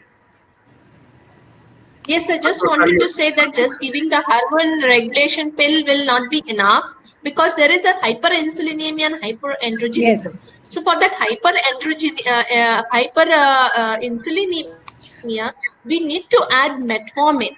You know, metformin along with the hormone regulation pill will is the ideal treatment. Even if it is a lean PCOS, we should add metformin. Before here. going to not metformin, only for obese PCOS, but for lean PCOS also. Before going to metformin, I would like to diagnose these patients. How do we diagnose? I want somebody to tell about insulin resistance, whether in PCOS it is there or not, and how it has to be diagnosed. I want somebody to tell. Actually, it is not recommended to routinely give metformin for hypoandrogenemia or PCOS. We always do a proper glucose tolerance test. Yes. And if there is glucose intolerance, then only we put those patients on metformin also along with the OC pills.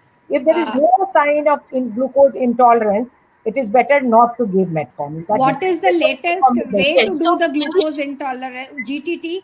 But we are going to do OGTT right now. Anybody would like to explain about that OGTT, what we are doing in it? We give the glucose challenge test, which we do a 75 gram of glucose challenge, and we do a 2-hour test after that. So, if the range is from 140 to 199, we consider as a pre-diabetic or IGT, glucose intolerance. And if it is more than 200, then we consider as a diabetic pattern. So that is how we go for diagnosing. And apart from that, it is recommended as a protocol, institutional protocol, that we should do a fasting insulin level also. So fasting insulin and the sugar ratio, if it is range, then also we could consider it as Yes. hyperinsulinemic patient. And as Anita has already suggested, if there is hyperinsulinemia, then we should go and give metformin,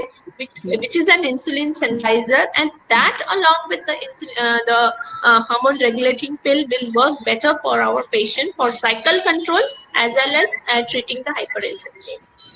Anybody would like to throw the light on myoinositols and the inositols, which we are also fondly using in treatment of insulin resistance, apart from metformin? And what is the exact dosage of metformin we are looking at? Regarding myoinositol and inositol, they are also insulin sensitizers. And it is being used quite extensively. But there are not much scientific evidence to support its effectiveness as compared to metformin and all those things. Which is So yes, you can use myoinositol and inositol. They are having less side effects, and they are useful also. Yes, Dr. Lewis, you put your own comment. Yes, sir. The thing is that, as Madam told, most of the studies with myoinositol has come from some specific part of the Europe. The larger studies is yet to come. But yes, those patients who are using metformin, I think I saw one question whether they will have hypoglycemia. Usually, PCOS patients will not have hypoglycemia with metformin, but the tolerability is less with that, because patients have got gastritis, weakness, everything will be there. So it is advised to take it after food, and the ideal dose, as Dr. RAKHI told, wanted to tell is that actually it is 1500 per day. Yes. So, but initially itself we start 500 milligram TID 3 times, patients will not tolerate. So we'll have to start taking slowly, once daily for 1 week, then twice daily, then thrice daily. And because it causes lot of gastric irritation. Ideally, as sir told, we need to slowly take in one tablet at a time, and then increases. Let the body get used to it with one tablet daily, 500. Then introduce after 5 days or 1 week another medication, another second dose, and then twice daily the patient takes, and then thrice daily accordingly, or 500 TDS or 850 BD according to the. Then they may refer, and sometimes they will be having somebody in the house, their grandparents or somebody will be taking same tablet. So they will tell that this is for diabetes. So whether I have gone for hypoglycemia. So that won't happen usually in the PCOS patient with that. And patients still not tolerating, inositol is a good alternative to try, even though larger studies is not there. It can be tried. Then another thing is that if you use prolonged period of metformin, that is one thing usually tell, even though we have seen people have been using for 2 years, but prolonged, it is not much recommended to do for a prolonged period of metformin usage. Yes, Shreya.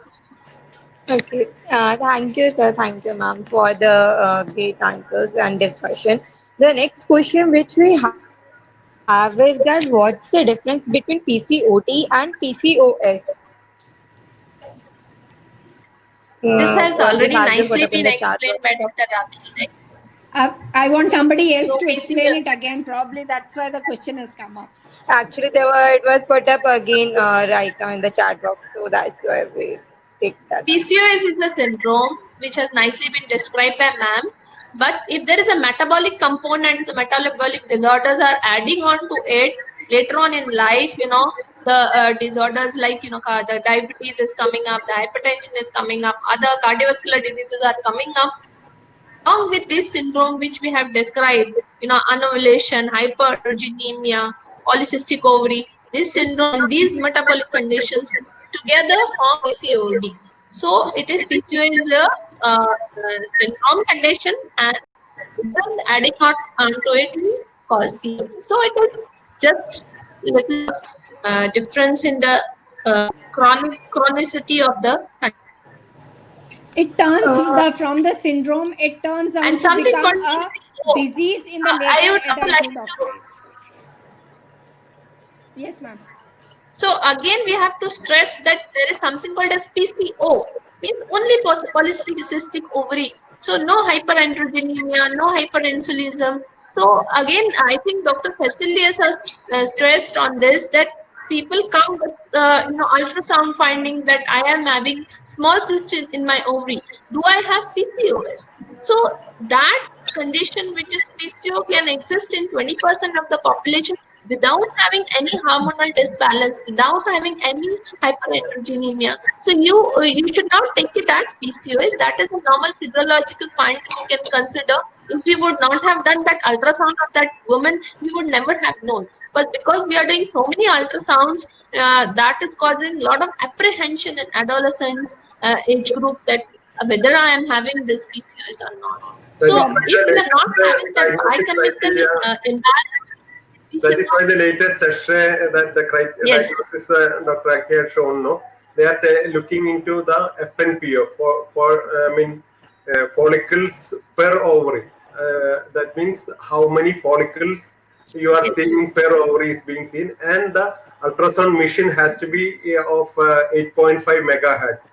That is what is the new diagnostic criteria. So that just by seeing the few follicles in the ovary, you must not diagnose PCOS. That is why this change has occurred, and this happened 2 years back, which was published last year. That is how why this change has come. Yes, madam. Anita, madam? I just want to comment. This change has not been brought because of the misdiagnosis and all that. Because of the high resolution of the ultrasounds, people are being able Yes. to see 10, 12 follicles in any of the ovaries. So that is why they have changed the criteria. Now they have made it no. If you are doing with that type of ultrasound, which is of such a high magnification, then you should consider PCOS only if it is 1820 in number. Otherwise, the previous ultrasounds, which were of low resolution, even if you did see 12. 8, 10, 12, you classified the case as PCO. And Like if there are some of the machines of GE which have a inbuilt feature of counting the recruited antral follicle count. yes. Solo They event. would pick So up what low they to suggest high that we should resolutions. blame the machine on which we have Yes, done the yes, blame So the I think machines, that is one of because the they would pick up even the yes. smallest follicle So the which the count human eye would keep on definitely miss increasing. upon. Yes. So, So and all these I think we factors should There is one together. question in the chat box. yes. Yes, ma'am. There is a The question in a question. chat box. If a single cyst is there in the ovary, whether it is PCO or not.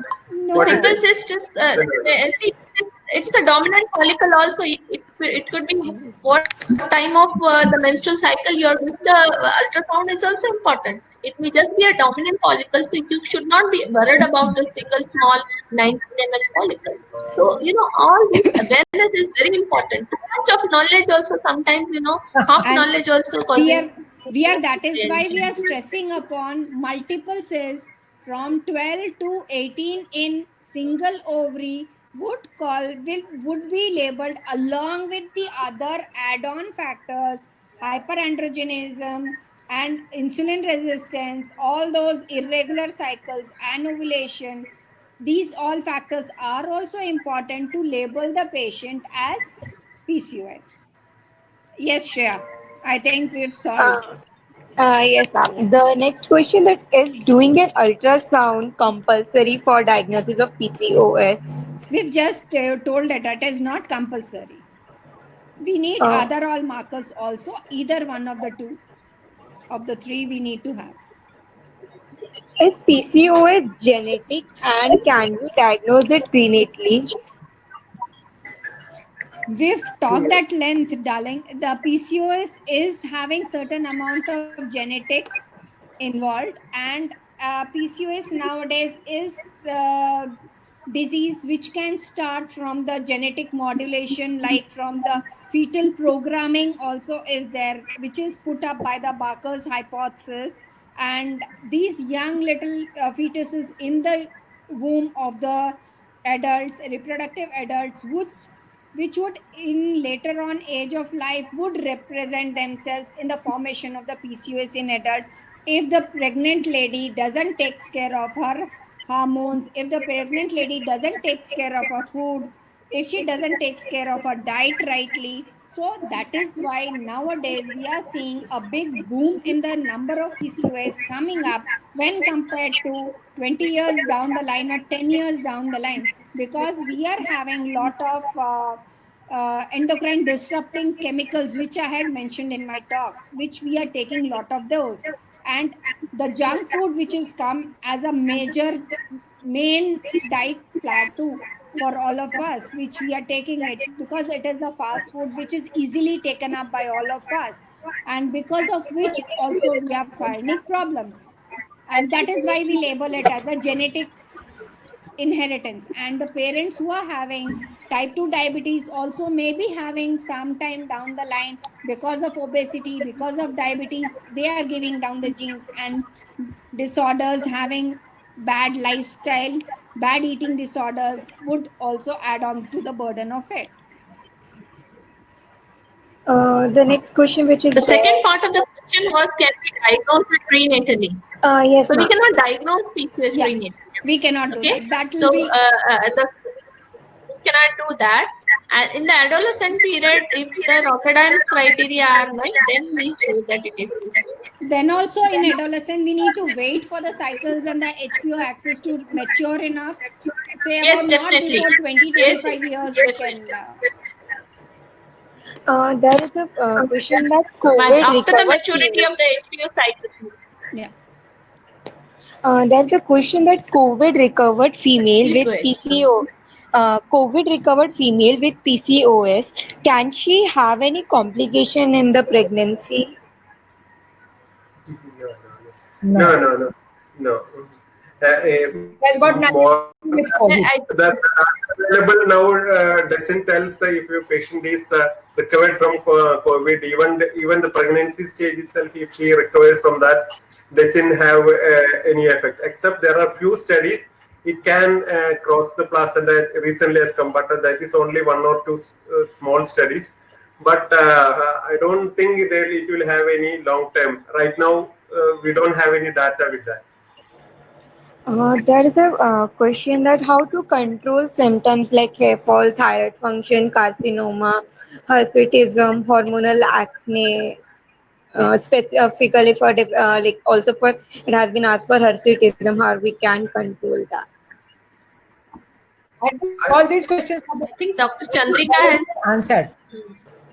Mm, Yes, these questions have very nicely been answered by Dr. Chandrika ma'am in a presentation. So if it is a menstrual irregularity, we are giving the menstrual regulating hormones. If the other symptoms are like cosmetic, mostly dermatological problems are there, like alopecia, you have to go to the dermatologist and get it treated. If there is hirsutism, so already the hair is there, that you cannot do anything about it. So you have to do, the epilation or waxing. So that those are for already existing hair. By giving certain drugs like anti-androgenic drugs, you can reduce whatever the new hair will be coming. They will be softer hair and it will be thinner hair. So in PCO, we are having coarse hair, we are having thick hair. So already existing hair, we cannot do anything about it except do a cosmetological treatment, or you can do simple waxing or epilation. Some people go for laser treatments, and that kind of treatment can be done. For alopecia also, we have to consult the dermatologist. Like ma'am said, treating the cause, symptom, and treating the root. These are the two different things. And so treating the root itself is important. So for further life, she has to do lifestyle modification, think of a diet, a nutrition, exercise, regularizing her routine, sleep pattern, controlling the stress. All these things, if we continue for a prolonged period of time, then the symptoms could be managed well. So very nicely covered by Chandrika ma'am in a presentation. This is just a repetition. can the hormonal level be normal range but the person still have irregular cycles? Definitely, if irregular cycles can be there even with the hormones are normal, that is different thing, because there are lot of other causes of anovulation are there. So I think the irregular that is one of the features of PCOS is only irregular ovulation. Can I share one, because we are medical students, can I share one video clip of PCOS? I am trying to do that. I don't know whether it will work. Yes, sir. So have you uploaded it? Regarding your previous question, by the time he gets it loaded, No, Okay. you have to upload. See, this is in the webinar jam, sir. It is not like Zoom. Okay. You have to upload the video first in the system, there then are only play. many Okay, reasons then, for irregular menstruation other than PCOD. In the meantime, if sir Whenever the can upload menstruation it. is irregular, there has to be some sort of hormonal imbalance. Maybe the reason for that hormonal imbalance is different. It may be from central hypothalamus pituitary, but ultimately there will be some amount of hormonal imbalance uh, differing from the normal ovulatory cycle or the normal menstrual cycle that we do expect. Then only a patient of reproductive age group will have amenorrhea. Otherwise, the final thing is some sort of problem in the hormones. But it has got nothing to do with PCOS. PCOS is one problem with one entity, which is different from the other causes of anovulation and amenorrhea. There's a question that can weight loss reverse the symptoms? Yes, that has already been discussed quite a lot in detail in the previous two, I think, talks. Yes, to a Even certain 4% extent, of weight definitely. loss. 5 to 7% of weight loss brings about a lot of beneficial effects and positive effects upon the symptoms. There is a question that what are the other drug options other than metformin? I think we have covered all the. What is it, Metformin Peter? is considered to be safe. There is other options like myoinositol, pioglitazone. These are available, but mostly we consider that metformin is very beneficial and quite acceptable, and that's why metformin is considered as a first line drug. And only if the patient is not able to take metformin, then only we shift to other drugs like myoinositol. Pioglitazone, I don't think many of us are using. There's a question about the relation with the preeclampsia and the relation with premenstrual symptoms, if there is any. Preeclampsia is what they found out is before you conceive, the androgen hormones are high. These androgen hormones, if the woman starts with a pregnancy, the vascularization of the placenta can be compromised. There can be more atherosclerosis in the placenta. That is why the IUDR and the preeclampsia is more in the woman than PCOS. That is the reason we give a low dose aspirin for this woman so that the blood flow is easier so that we can prevent a preeclampsia and IUDR. That is how. And premenstrual symptoms are mostly because of the progesterone which happens in the ovulatory cycle. So that is how premenstrual symptoms, if the woman is studying about premenstrual symptoms, that is an indication that she could be ovulating. That is not there in this. There is a question that people want to know about more about lean PCOS. Yeah, I can see every other question is a lean PCOS. As the sir has told, obese PCOS more complications in lean PCOS. The hormone changes are very similar to lean PCOS, same lean and obesity. Complications are more in obesity. Lean PCOS can have more hyperandrogenic hormonal changes rather than lean changes. But then the treatment is same for both lean and obese PCOS. So the same lifestyle change, same diet, and little bit of weight loss helps the lean PCOS also. I guess the most of the questions have been covered. There is one statement that someone has put up that if the menstrual cycle is normal up to 3 days, hormones are under normal range, but there are cysts in ovaries in ultrasounds and fat on face and abdomen, and increasing hair growth on abnormal sites like face and chest. So, what can be said for that condition?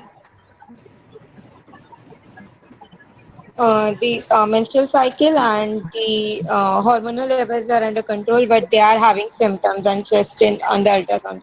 So that will be considered as PCOS. There is It some could problem be. of internet connection, I think. It could be just the starting of the PCOS or something, and then if the lifestyle modifications are not taken up, the patient may get symptomatic later on with all the blood tests coming up to be positive. Or if maybe that those hairs were present from before and with the treatment, if it did, as Dr. Surekha said, that the hairs which are with treatment, there will be, of course, we can limit the new hairs, but those can remain, and for that they have to undergo some sort of therapy for like laser therapy or depilation or something of that sort, and some creams are also there in the market which can be applied that prevents the growth. Otherwise, if the hormones have become regular, then that means it is our problem. less chances of hirsutism, because once the hirsutism, some sort of hormonal abnormality will be there in the background. The reason may be different.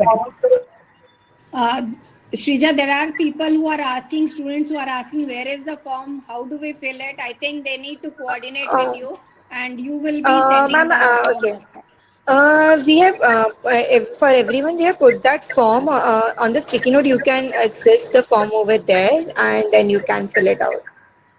It will just take 2 minutes to fill or 5 minutes to maximum fill up the forms. Kindly fill up the forms, so that will help us all to understand PCOS and derive all the key important practice points can be gathered from it that is required to do it. And it is just the basic form which will talk about all the lifestyle and all the symptoms only, which any person is having or not having, what it is.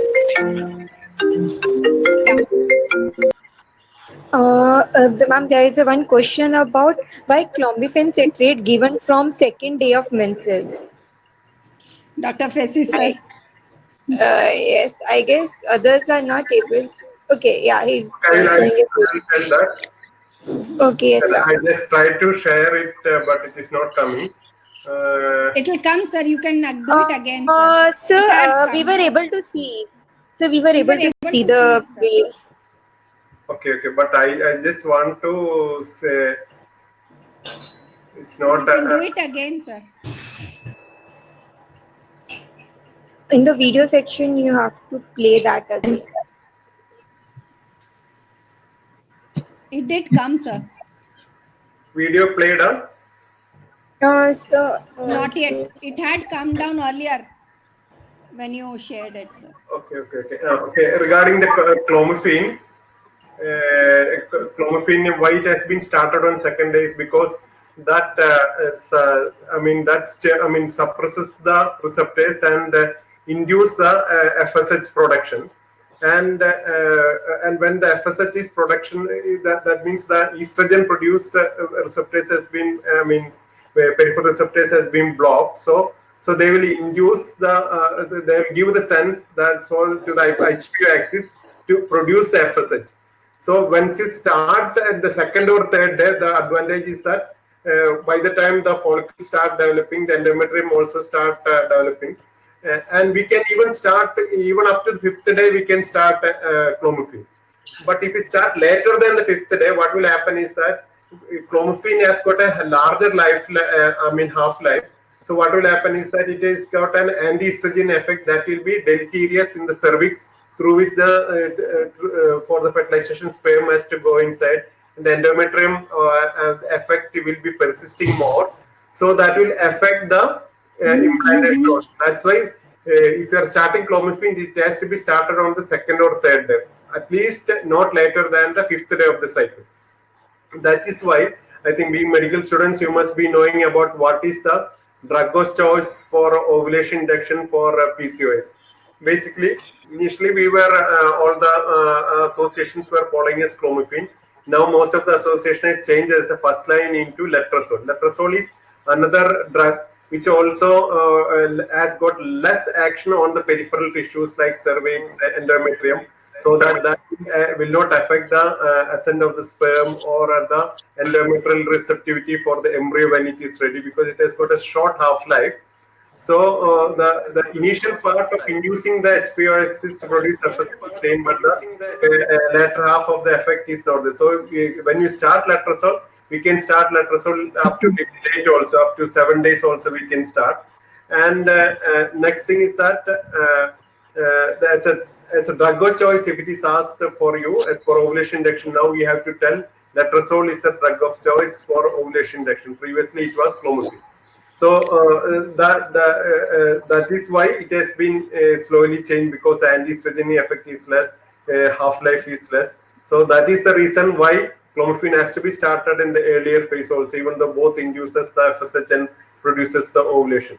So another thing is that since the negative feedback effect is persisting with clomiphene, the FSH stimulation effect goes on for some more time, so it can induce multiple follicles or hyperstimulation. That means instead of what we are achieving with 1 or 2 follicles, you can have multiple follicles, so multiple pregnancy can occur, and very rarely hyperstimulation syndrome also. That means when we induce ovulation for the patient, when the more follicles are produced, that can produce fluid coming into the peritoneal cavity from the follicles and produce ascites, and very rarely that because of that vascular and VGF. I am not going to confuse you because that is little beyond your this thing.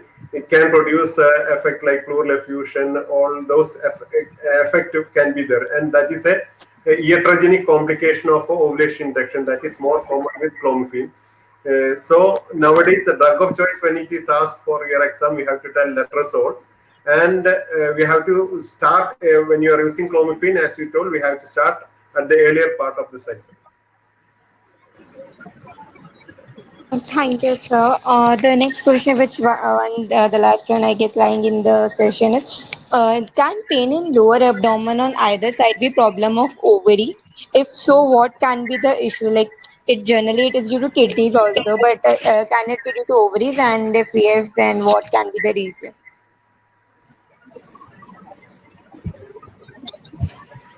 So lower abdominal pain, and so you should also relate whether it is related to the menstrual cycle or it is not related to the menstrual cycle.